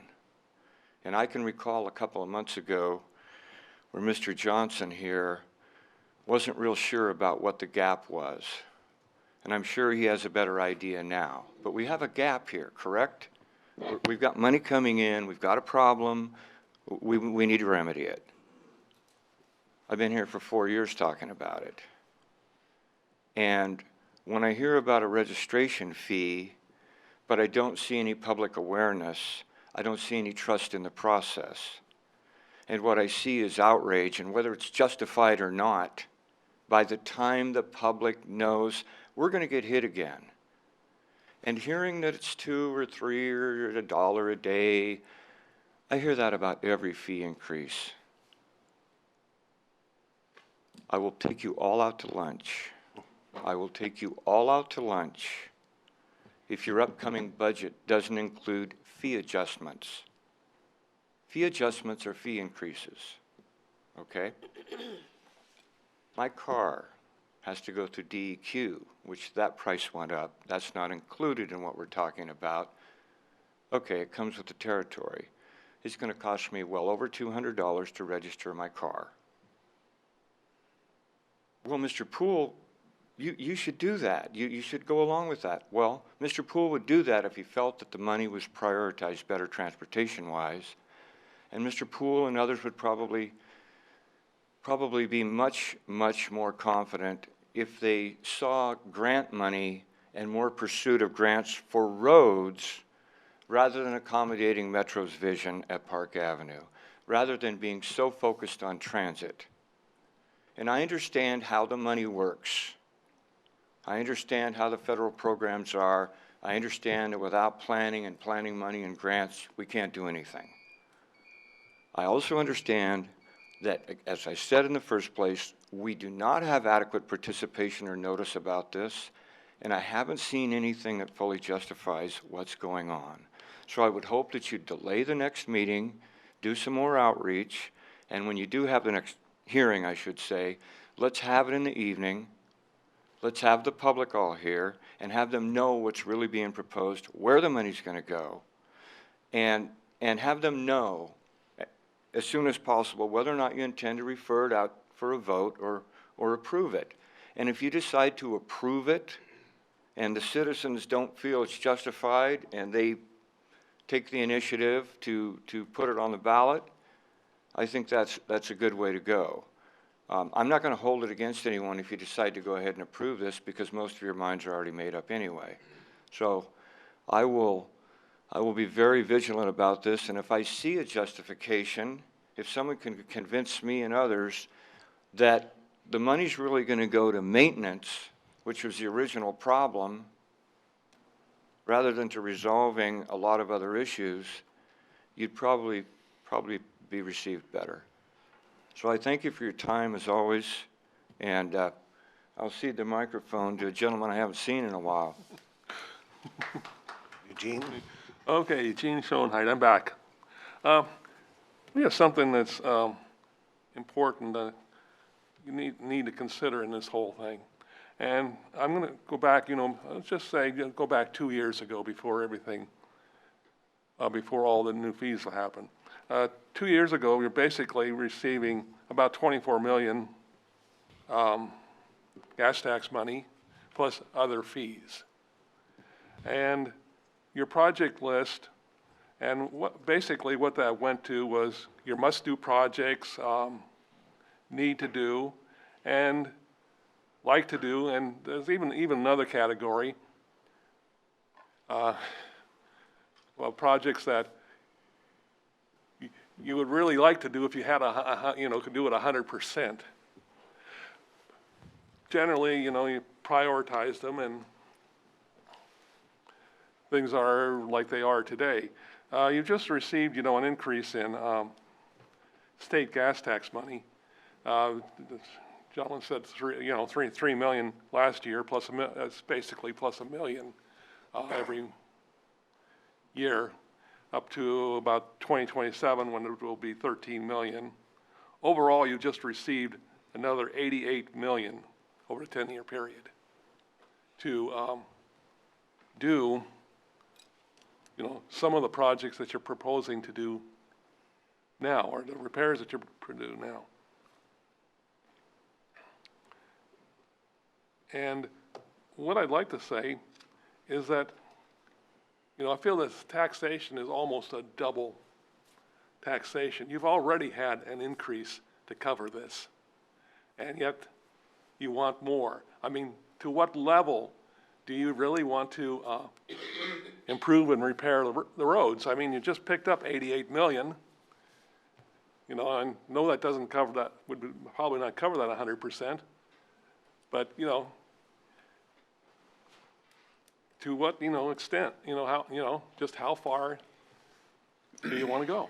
That's the question, how much overtax do you want to tax us? Thank you. All right, thanks. Can I make a quick comment? Sure, 88 million's over 10 years. Or go ahead. No, Les, I'll take you out to lunch and we'll talk more. Because we'll talk about the discussion, and I hope the presentation today kind of provided some light as it relates to the HB 2017 money and as it relates to the capital needs that are out there and the other requirements. I want to speak briefly about the effort that we took to get people out to talk about this. I look at the back, and I want to shake your head if I'm wrong, like Nextdoor, Facebook, press releases.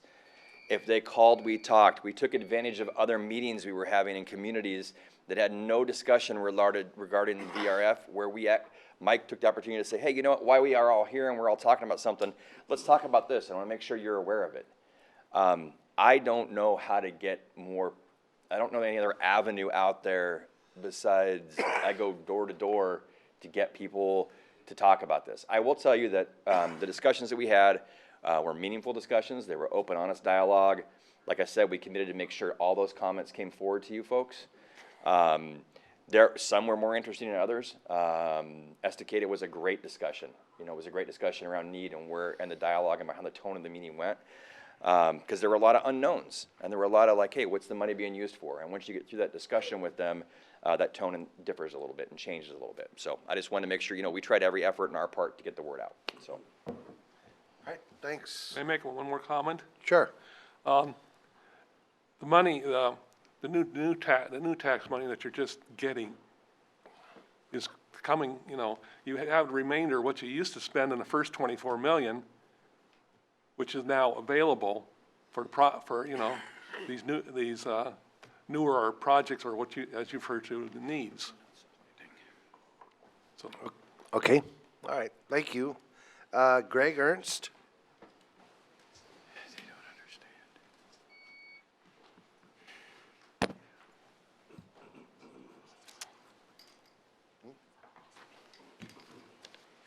Morning. Thank you for coming. Yes, and thank you for having this hearing here. I noticed that even though I applaud you for moving forward with much-needed community improvements in the way of roads, I noticed there has been construction projects that's greatly facilitated my personal use of the roads, and I appreciate that.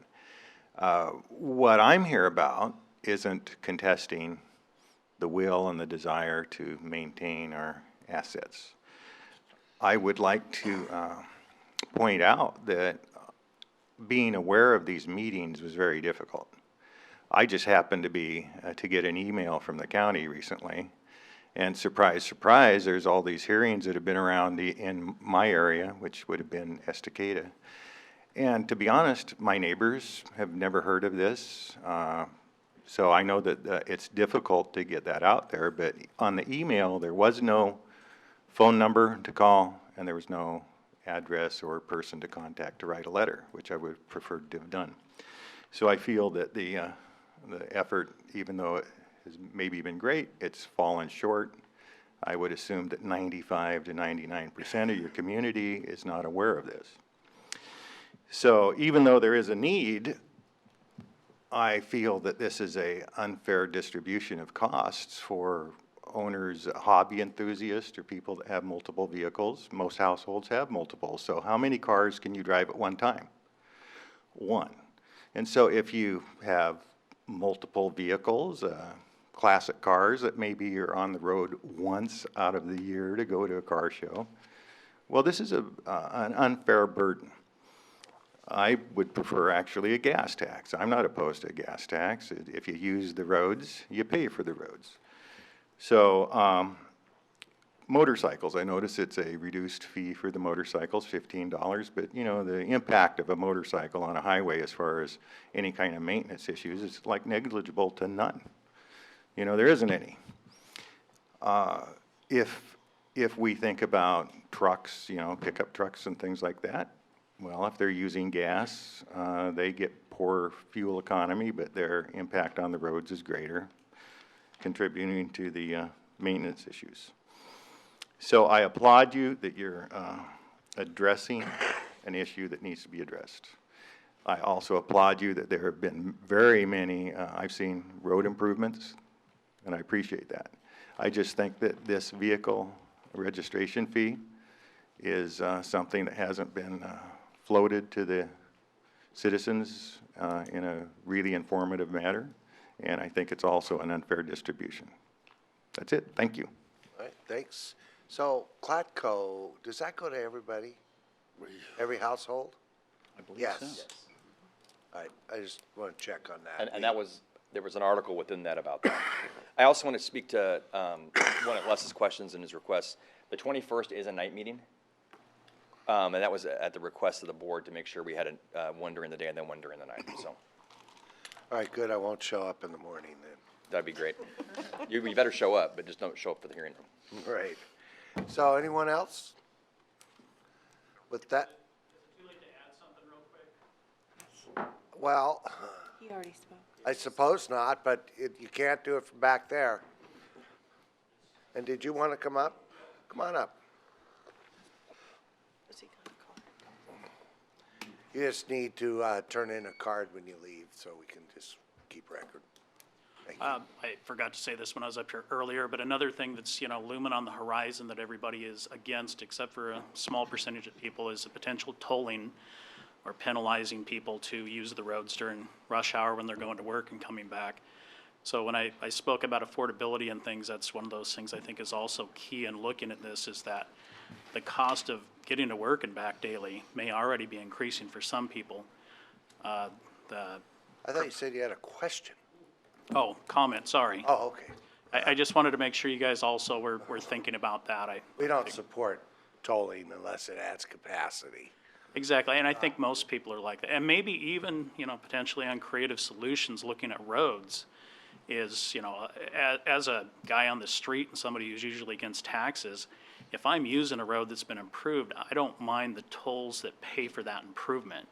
If it's just, you know, forever you're paying a toll and they're not necessarily doing anything, but you fix the road, you widen 205, you know, I would pay a toll then because the traffic flow is better and I can get to where I'm going easier, so you pay for convenience. Right. So I think most people, if they're getting something out of it, are not opposed to that.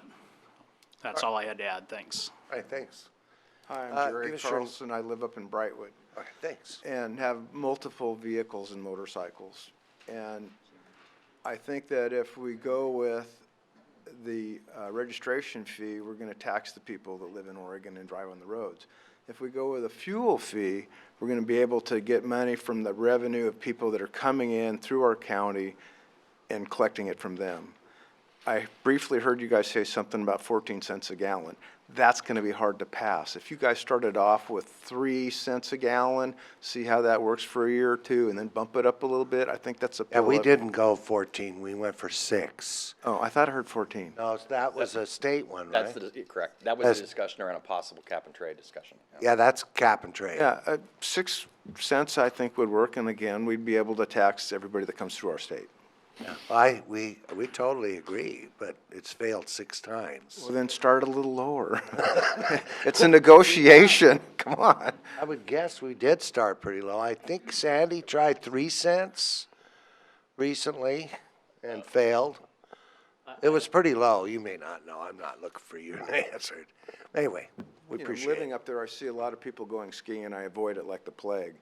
But, you know, they're running studded tires and stuff, and they usually stop in Sandy to get fuel. Well, the sad thing is we did have a studded tire tax. I don't know why they ever let that go away. I know they did because they changed from steel studs to aluminum studs, because I used to put those in tires all the time, but they still have a huge negative impact on roads. It'd be great if the state put that tax back on, because they do damage roads. Well, a lot of us up here are old enough to remember the sawdust they put in tires. Oh, yeah. I've seen That worked pretty damn good. I've never heard of that. Right. Thank you. Ken? Thank you, Mr. Chairman.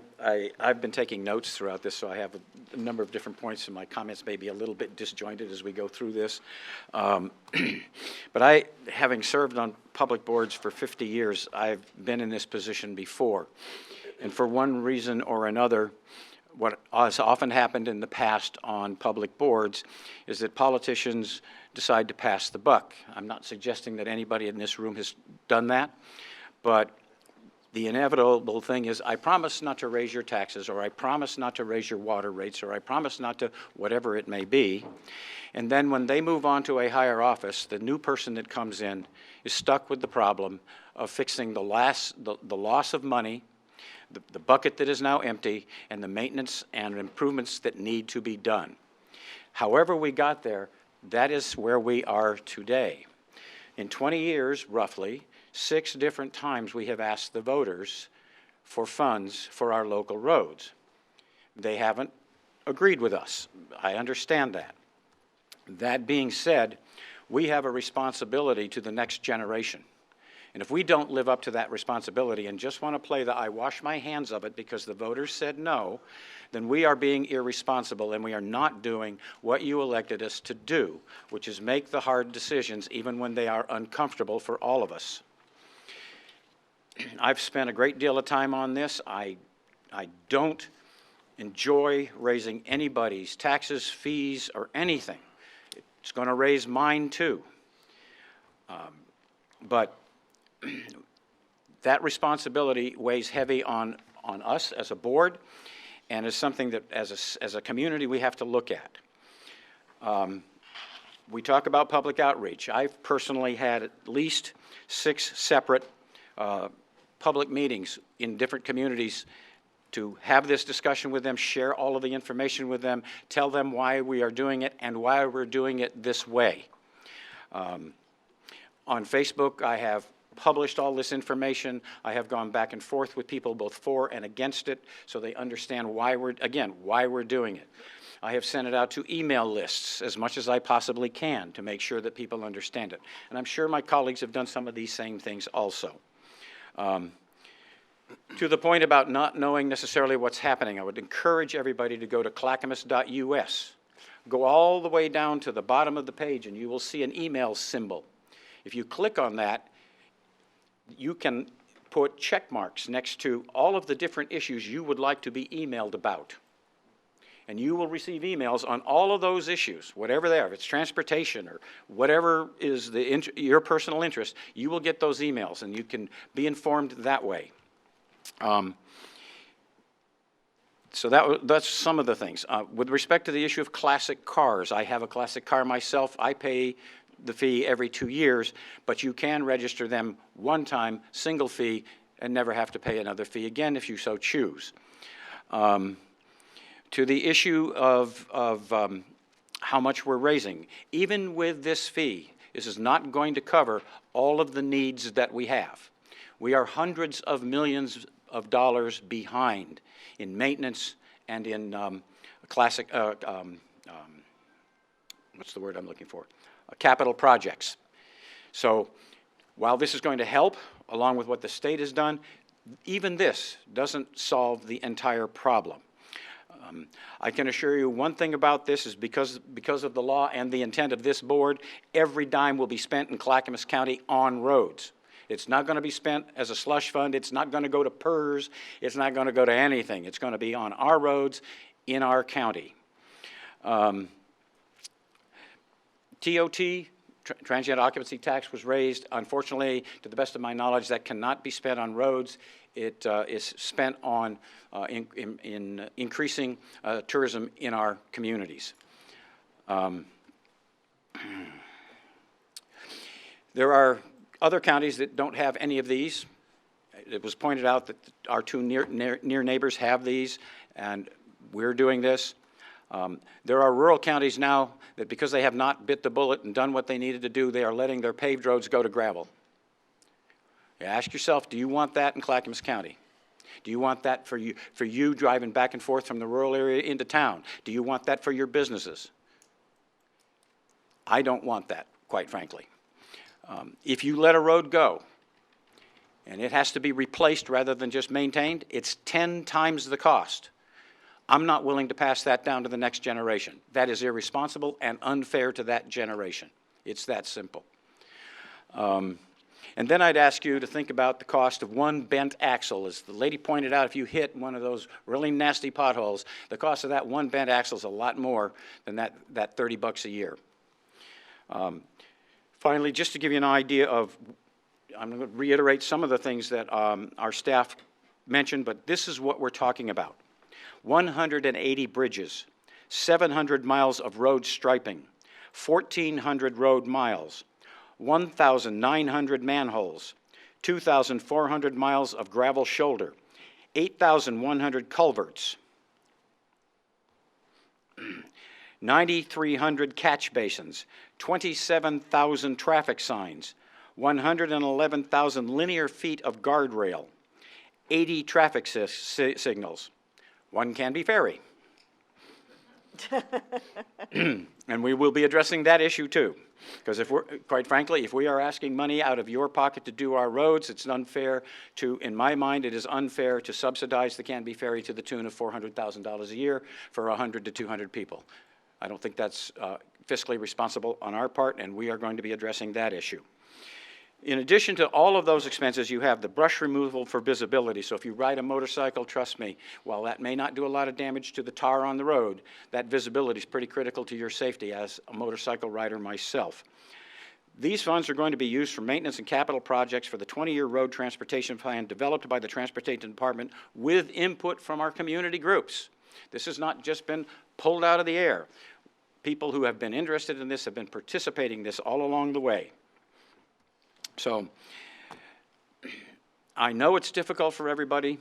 I don't like paying another $180 every 2 years out of my pocket, and believe me, I'm well aware that at 73, when I'm no longer in this job, I'm going to be on a pretty restricted retirement income myself. So I think about that when I make these kinds of decisions, but in my opinion, the most responsible thing we can do in terms of the alternatives available to us today is to do this VRF. And if anybody wants to talk to me about it afterwards in more depth, I am more than happy to engage with anybody here in this audience or anybody out there listening. Thank you, Mr. Chairman. All right, thanks. Paul, did you? Well, I think there was someone in the back room that had their hand I know, up. but we Yeah. can't be having people Yeah, coming okay. back All right. for the So flags. do you want to close the hearing then? Yeah, I was going to. I'm going to close the public hearing and ask the commissioners to move the ordinance by title only. Well, actually, the You wanna questions, ask you questions? moved the questions. Yeah, go piece ahead. last, so you close the public hearing. Okay, so, thank you. You can move it and then have the questions. That's true, too. So, when we talked about the gas tax thing a few years ago, we had a funding gap, I mentioned earlier, about $17 million. And that wasn't capital, that was just maintenance. And the board at the time was committed. I struggle with that, frankly, because I think we have a lot of capital projects we need for improvements, but I struggle with that. So we have a $17 million shortfall, and I'm going to use the analogy of a bridge. If our goal is to get across from one point of land to another, over a river, or whatever it may be, this funding gap, and I'll use the bridge analogy, how much bridge can we build, and what's the unmet need and the distance we need to go to actually solve the problem on maintenance only? Because as Commissioner Cumberson mentioned in his comments, we got a responsibility, and we also are going to doing capital and maintenance with this. So we have more of this money is being diluted into capital, which I support, by the way, but we still have therefore a greater maintenance shortfall. So what is that gap? If we pass this. If we pass this? No, if we pass this, with the $30 registration fee, how much gap is remaining for maintenance?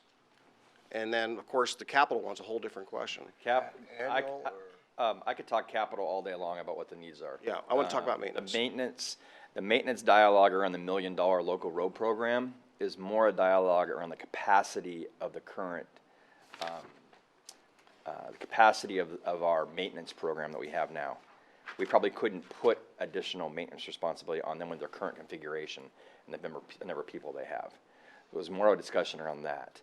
Our local roads on average right now, if the board has we're talking the 17 million, let's go back real quick. We're talking the 17 million and the current need. First and foremost, the discussion has changed a little bit because we were measuring our need for the 17 million based on a pavement quality index. We've changed that to a pavement condition index. We've had this discussion before, but it hasn't been as public as this. What that discussion and that change in that measure does is the pavement quality index looked at the totality of the road and the condition of the road, took borings of the road, okay? Told us a more thorough picture of what our maintenance needs were. We moved from that because it was apparent, a couple things. One, it was apparent that our community didn't see that with their eyes. Their impression of our roads is based off their driving experience they have. And so they look at a road and that's the impression of the road, which is more in line with the pavement condition index, okay? So that adjusted that need within there. So when I talk to you about the board has an objective of a PCI of 70, our local roads right now, I think our urban locals are 50. I think they're 58 or 59. 58 or 59. So to get the number you'd be looking at would be a discussion around what costs would it take to get that 58 or 59 to a 70 on the PCI scale, which we have to take a look at and get back to you. Well, I struggle with that, and because, again, I think Commissioner Humberston accurately outlined our responsibility to our maintenance needs. And this, without going into further history, I think if we always have to answer the why. Why are we doing this? And if the why is to build that bridge across that gap, and we don't know if we can get there, because I know we can't. We already know there's a shortfall. Then should it be 30? Should it be 35? Should it be 60? I don't know. Or is this the right mechanism altogether? So if we can't answer that, it's hard for me, it's hard for anyone out there to number one, garner trust, and number two, garner support. If we know we're not going to fix the problem. I mean, I don't want to build a pier. I want to build a bridge. And if you go halfway across the river, building bridges. Yeah, My favorite thing to build. If we only build it halfway across the river, it's a pier. Yeah. So I can tell you how we're addressing everything. And Dan's right, we're doing it differently than the past because we've changed the whole methodology. The entire state pretty much uses PCI as well, and we wanted to have something be consistent with everybody. But House Bill 2017, and we presented it, is addressing the condition of our arterials and collectors, which already have a PCI of 70. They had a lower PQI, but the PCI is 70. So appearance-wise, they're okay. But they're only going to stay that way if we are very aggressive in keeping them there so that they don't go down. And as the House Bill 2017 money ramps up, we've committed to maintaining an $8.5 million paving package on arterials and collectors, which is a large number out of that, what that former GAP discussion was. The rest of it, but the gap is more what are we not doing, and one of it is the local roads. When it comes to maintenance, it's local roads. So Mike, I want to interrupt you, and I think I could clarify the question, because we're both sitting here thinking, we start out 17 million.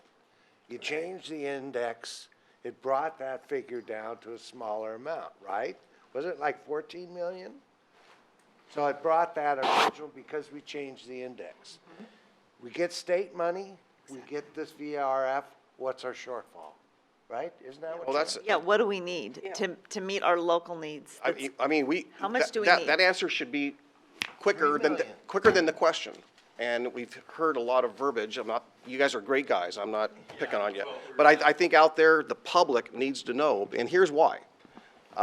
I strongly suspect, and you've heard me say this, I strongly suspect that there will be a remonstrance, and this will be on the ballot. And if it's going to be on the ballot, and just for safe harbor, if it's going to be on the ballot, I think it needs to be comprehensive and justifiable enough that the voters will say yes. Yep, let's support it, because it's going to build the bridge, okay? So I think we need to get it right. And that's been my issue all along. It's not a secret. I've shared that with you all. But if we can't answer that question. Can you answer that question? So let's talk real quick. No, I can't answer the specific question because it's never been asked to me before. What exactly is the amount of money we need to get our local road system from a 56 to a 70? We can assess that. Okay. Okay? But I want to go back to the original dialogue that I had with you, the slides I showed up on the wall. The majority of that money is going to capital. The majority of that money is going to capital. And when I meet with all those folks in all those communities, I look them in the face and I say, I do not know how I do not know how we are going to ever fund those roads that you want. There are no answers for that. You look at the tools that we have, you look at the opportunities and we do well at our jobs, trying to find money, trying to leverage dollars, trying to package funds. Federal money, the federal transportation, we've talked about this. Local funds, state funds are going into state systems. We do get state money for bridges, which has been great, and we have worked collaboratively with the state on that.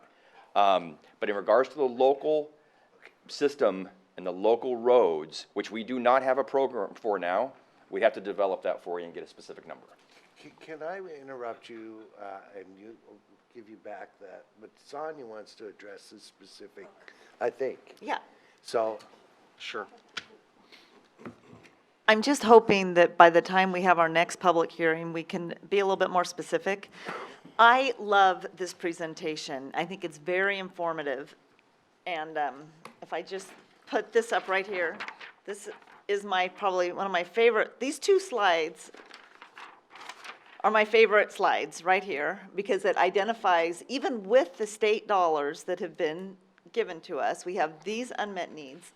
And look, in this tri-county area, which is there's so much need, we are the only jurisdiction that doesn't have any local funding. So, what local funding do we need to get to these? And we're not gonna meet all the needs with this $30, obviously. No. But how much of the dial are we gonna move? How much of that bridge are we going to build? What are we gonna be getting for that $30? I think that's what we all need to know as we communicate that with with the residents in Clackamas County. So right now, You don't have to answer that right now. I'm just hoping before. We should. Oh, if you can answer it, you go. I mean, I can answer in regards to annual dollars that you're going to spend. You're going to get a $3.5 to $4 million annual capital budget. That's our desire, number one. Number two, we're going to have $1 million local road paving package program, which we do not have now. We do not have a package program where we go out and we improve local roads. We improve roads, if we happen to be doing a large arterial or a collector and there's a very poor local road there, we try to pick those roads up as a part of our larger projects, but we do not have a specific program to go pave those roads in our communities. So I drive out my house, or anybody else drives out their house, and they're on these little smaller classification roads, there's nothing. Subdivision areas, things like that that are county roads, there's nothing. I know your desire for data, and so that's why I got down in the weeds immediately, because you have an interest in being very specific about moves that dial on what the dollars are. We can work on that. We also have a discussion around what was the exact amount. We also have safety projects. We're looking at adding additional $500,000 annually to safety projects. The safety action plan, to implementing that plan. I can talk to you specifically about where those dollars are going to go. The way the question's framed, though, I guess I'm hearing you, and what you're trying to get to is, does it deal with every problem on that list? No, it does not. It does not. It focuses on 3 primarily. And that is the capital, that's the local roads, and that's the safety. Great. Well, if you can answer my question for our ability to communicate with residents, I think that would be great. Like, what is the need and how far is this going to get us within those 3 areas? I think you framed it really well. 1 million for paving roads, 500K for safety, and I'm not sure. I guess the rest of another 2 million goes to capital then, out of that 3.5 million. The 3.5 is capital. It's for capital projects in our transportation. Yeah, so just give us the numbers, just so we can really communicate that even with this $30, we are still going to have unmet needs, but what's going to move the dial and help us. Let's let Paul finish, or. Well, yeah, so I guess I'll put that aside. You'll come back with that. And maybe to help you all out, let's just maybe talk. There's a capital bridge, there's a maintenance bridge, there's a safety bridge. Maybe you can do it that way, however. But if there is a solution and we're going to solve something with this, what is it? I mean, what is the complete bridge that we're going to build? Because I think people want to know really what that is. And I think the points that everyone raised here today are actually really good ones. I didn't really disagree with the points that were raised at all.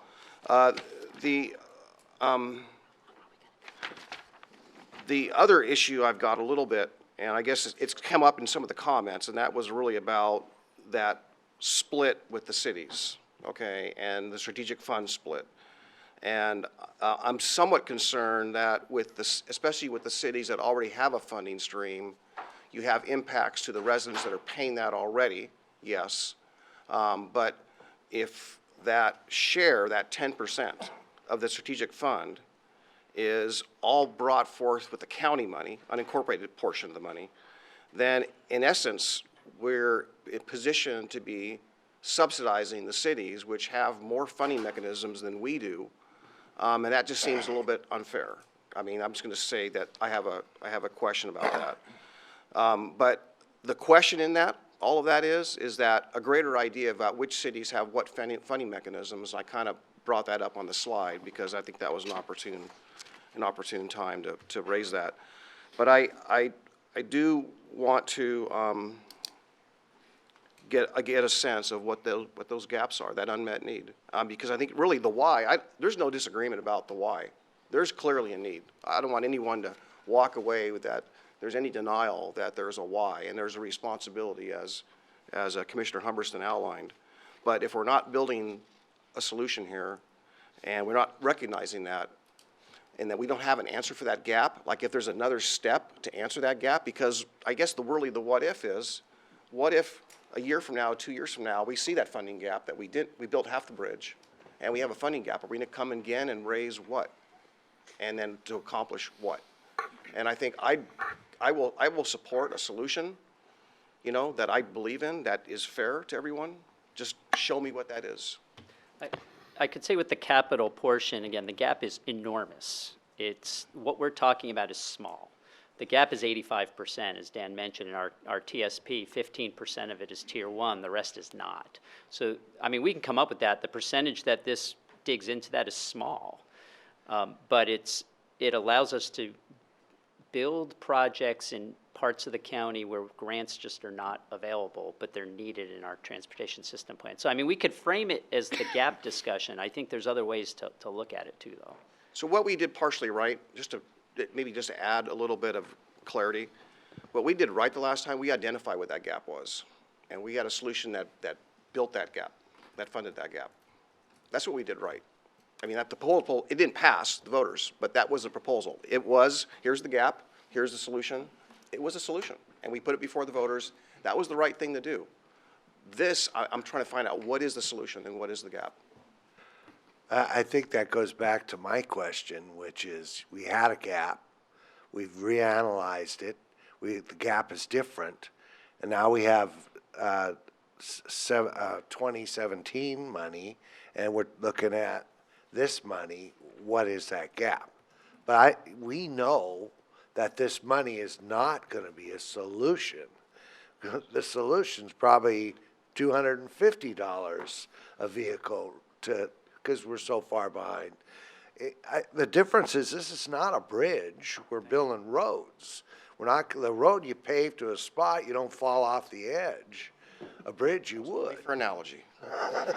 Only for. So, we're not building bridges, we're maintaining bridges. But in some cases, we'll probably use that money to match certain projects. But you still have more, right? Or I'll do you wanna- stop Okay. for now. So Ken and then Martha.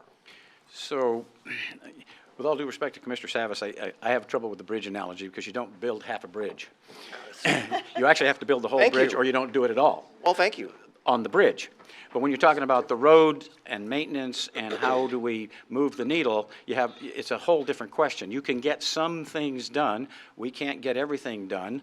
And the reason we came up with the $30 number was we felt that was a number that people could live with, albeit not particularly happy about it, and I certainly don't expect anybody to be happy about it, but without being overly burdensome to people. The reality to the answer to your question is very, very simple. A whole heck of a lot more money if you want 100% of the problem solved. And that ain't happening. But we can sit back and do nothing, and it'll get worse, or we can make progress on the problem. And that's really what we're trying to do, is make progress on the problem with what reasonable funding mechanisms that we can come up with. So there's an expression we've heard in politics not too long ago that I thought was a pretty good one. Don't let the perfect be the enemy of the good. Moving forward and getting something done, making our roads better and safer, and getting some capital projects done is better than not doing anything. And it's unrealistic to expect we can do everything. So one thing we might do is get together and maybe talk about how we can answer these questions that we're hearing. I mean, I think I was sort of. And Yeah, well, I think it's fair to say that we recognize we have maintenance needs. We recognize we have capital needs. No one's up here on this dais that I know of that is not recognizing those needs and doesn't want to see a solution. So I'm not sure if that's what Commissioner Humberston was inclined to suggest, but. No, I wasn't suggesting that, just that But I just think you know, we do what we got to do. Yeah, so I think that, again, this is a very basic premise, and I'm anticipating, and I'm really being cautious here, because if there is a remonstrance, this needs to be on their kitchen table when they vote, and we need to be able to sell it. Well, you know, we have no control over the voters exercising their rights. And I would never tell the voters that they can't exercise their rights. I would hope that we and our staff have presented enough information that people will do what I kind of hope that you can get when you go to the public meetings. You actually talk to people and answer their questions personally, and that's what I call reluctant acceptance. It's okay, I don't like paying any more, teeth gritted, but I get that we have a problem, and this is the solution to at least solving some of the problem. And my experience at these public meetings, the half a dozen I've gone to, is that once I've had these discussions personally with people and owned the decision, not trying to pass the buck to somebody else, but own the decision, most people have said, okay, you know, as I say, reluctantly, but okay, we get it. All right, so Martha, and then we need a motion so we can move this to the next meeting. Well, I would like to get a word in edgewise, actually, folks, just to let you know. Thank you for that. I just want to say that we can go through the technical pieces and the detail pieces. I've been a commissioner for quite a while. I'm a commissioner because I love this county, and I think I get back again and again because I'm trustworthy. And I hope that's meaningful to our constituency out there. And we have a very trustworthy board. I can even tell you the number of iterations that we have had again and again and again with how we're going to manage the deficit with our roads. I actually do think if we move forward with this, it will more than likely get remonstrated. I'm fine with that, but I also think it's time that after all these years of watching, from my perspective, our rural roads deteriorate. It's a safety issue, it's a health issue, it's getting people safely from one point to another. Yes, we need capital, but I have seen our roads go to gravel. We're doing things like chip seal, which I guess in many ways, I know I lived on a road that you chip sealed a number of years ago, but it's not the total answer. And I do think as a commission, I do think as someone who is a public servant, I haven't ever really seen myself as much of a politician because I'm just not, I just don't do that. But I do think as public servants, we do have a duty to really finally put this on the table and take the huge risk it is going to be taken politically, because we'll get called, oh, we just want to, here and there spend people's money, and we don't want to spend it wisely, but I'm here to tell you, we are here to spend it wisely. I think that this is a necessary step forward. I don't say it lightly, but I've been through this again and again and again, and each time I go through it, I get more and more worried about the safety of our citizens, the conditions of our roads, what we need to do to serve not just our urban communities, but our rural communities. So that's all I'm going to say, colleagues. And I don't know if I should call the question or not at this point. You're welcome. I just wanted to explain something. The motion is only to read it by title only. It's not adoption, and we're setting the date of the 21st. Okay. Point of order, or question maybe, technical question, is that the way the ordinance is written, which we're going to read by title only, I think there needs to be some changes on the ordinance itself. So is that going to happen next week, or shall I vote no on the reading the ordinance by title only if I don't agree with the language that's in it? Changes can be made to always change the it. wording in the ordinance, provided that it's not a substantial change. Okay. At the last reading. You might go to 3 readings potentially, but you can't make a substantial change at the second reading. Okay, so I just want to get some fodder work between now and February 21st. I just want to put these on the record, and that number one, the third whereas, where it says county road fund revenues are insufficient. Is that suggesting that they will remain insufficient? And I think the answer is to some degree, yes. Okay. And I kind of wonder how honest that is or accurate that is to leave it in there as though it suggests we might fix it. And you can help with that in the fifth whereas when it says, but only 15% of this plan is fundable. How much, if we pass this, percentage-wise will be fundable? Okay, so some kind of a measurement. Basically, I want to be able to guarantee something to our citizens that by doing this, you will get X, whatever X is. We're willing to commit to. I think we need to make a commitment that for every penny spent, they're going to get something for it. And I don't know what that is. The ordinance does not clarify what that is. Okay. All right. Go ahead. So I'm going to move, I'm going to do a move that we read the ordinance by title only. This is not the end of the discussion, but I do think we need to move on. Okay. Second. Been moved and seconded that we read the ordinance by title only. Any further discussion? All those in favor say aye. Aye. Aye. Opposed? I'm not happy with the wording, so I'm going to vote no on that as it sits as I explained. Okay. With that, the clerk will assign a number and read the ordinance by title only. Okay, this is going to be ordinance number 01-2019. An ordinance adding Chapter 7.07 Vehicle Registration Fee to the Clackamas County Code. Okay, any further discussion? Do the commissioners have any proposed changes or amendments? Draft ordinance, I guess you've already asked that.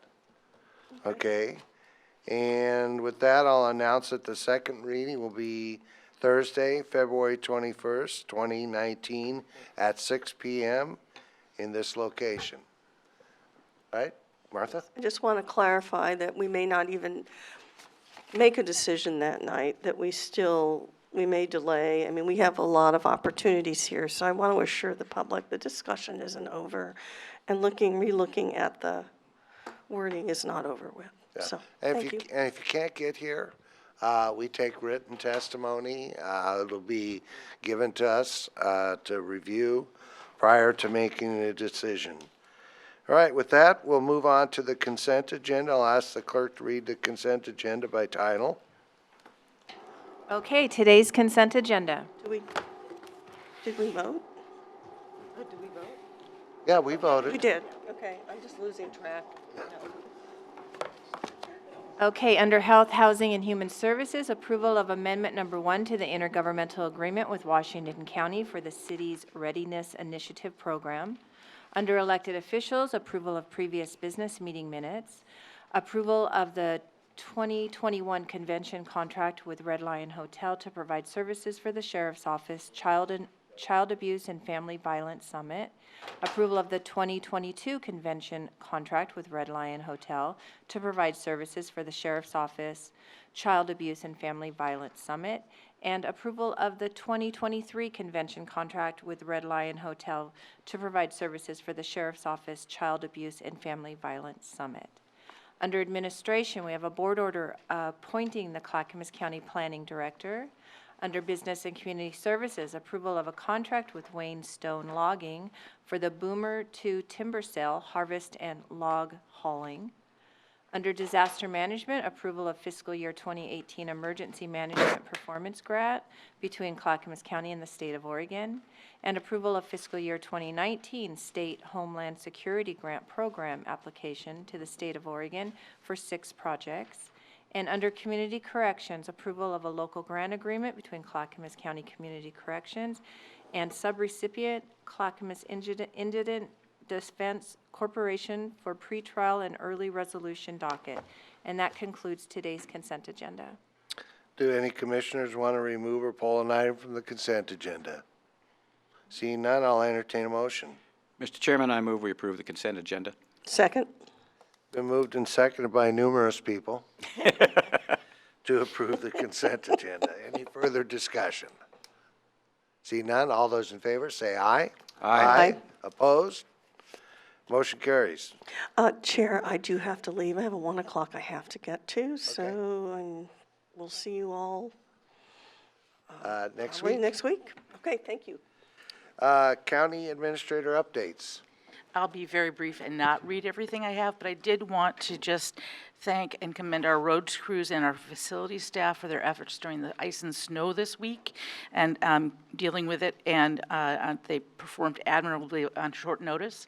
I want to let you know that I think we're in good hands for whatever next week's weather brings, but it looks like there will be weather.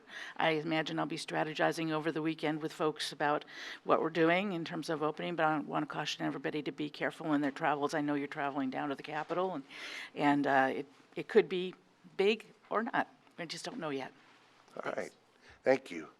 County Commissioner Communication. Paul? Well, I guess I'll be brief as well. I wanted to, I've been gone the last 2 Thursdays, or actually we had a short opportunity last week, but I did want to just briefly talk about some of the work we have done in the county on transportation and talk about some of the upsides, one of which is the Carver signal and the Carver Bridge. I wanted, unfortunately, Commissioner Humberston is not here, he just stepped out, but I wanted to just engage him a little bit on, we had, over the 8 years of being a commissioner, we've had a lot of concerns and outreach. We all have received that about why the Carver Bridge took so long to fix.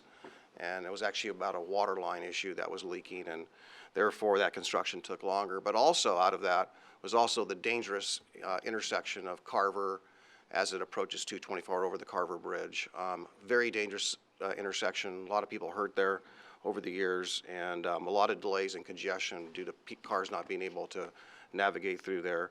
The good news is, a couple Tuesdays ago, that traffic signal became operational, and that was a cooperative effort between ODOT and Clackamas County. ODOT's involved because they own Highway 224, and we own the Carver Bridge. So I want to just thank everyone involved for that project. You know, as we, I had more, but I'm going to stop there just in the interest of time because it already is pretty late. But I want to just say good work to staff and everyone, and even legal, because we had a lot of legal entanglements about trying to get that bridge issue solved. And I want to acknowledge our legal counsel and his staff for all the good work they did, and our DTD folks as well for all the good work they did. So kudos to everyone. Drive careful out there. It's slippery, especially this weekend. It's supposed to be really bad. Commissioner Fisher.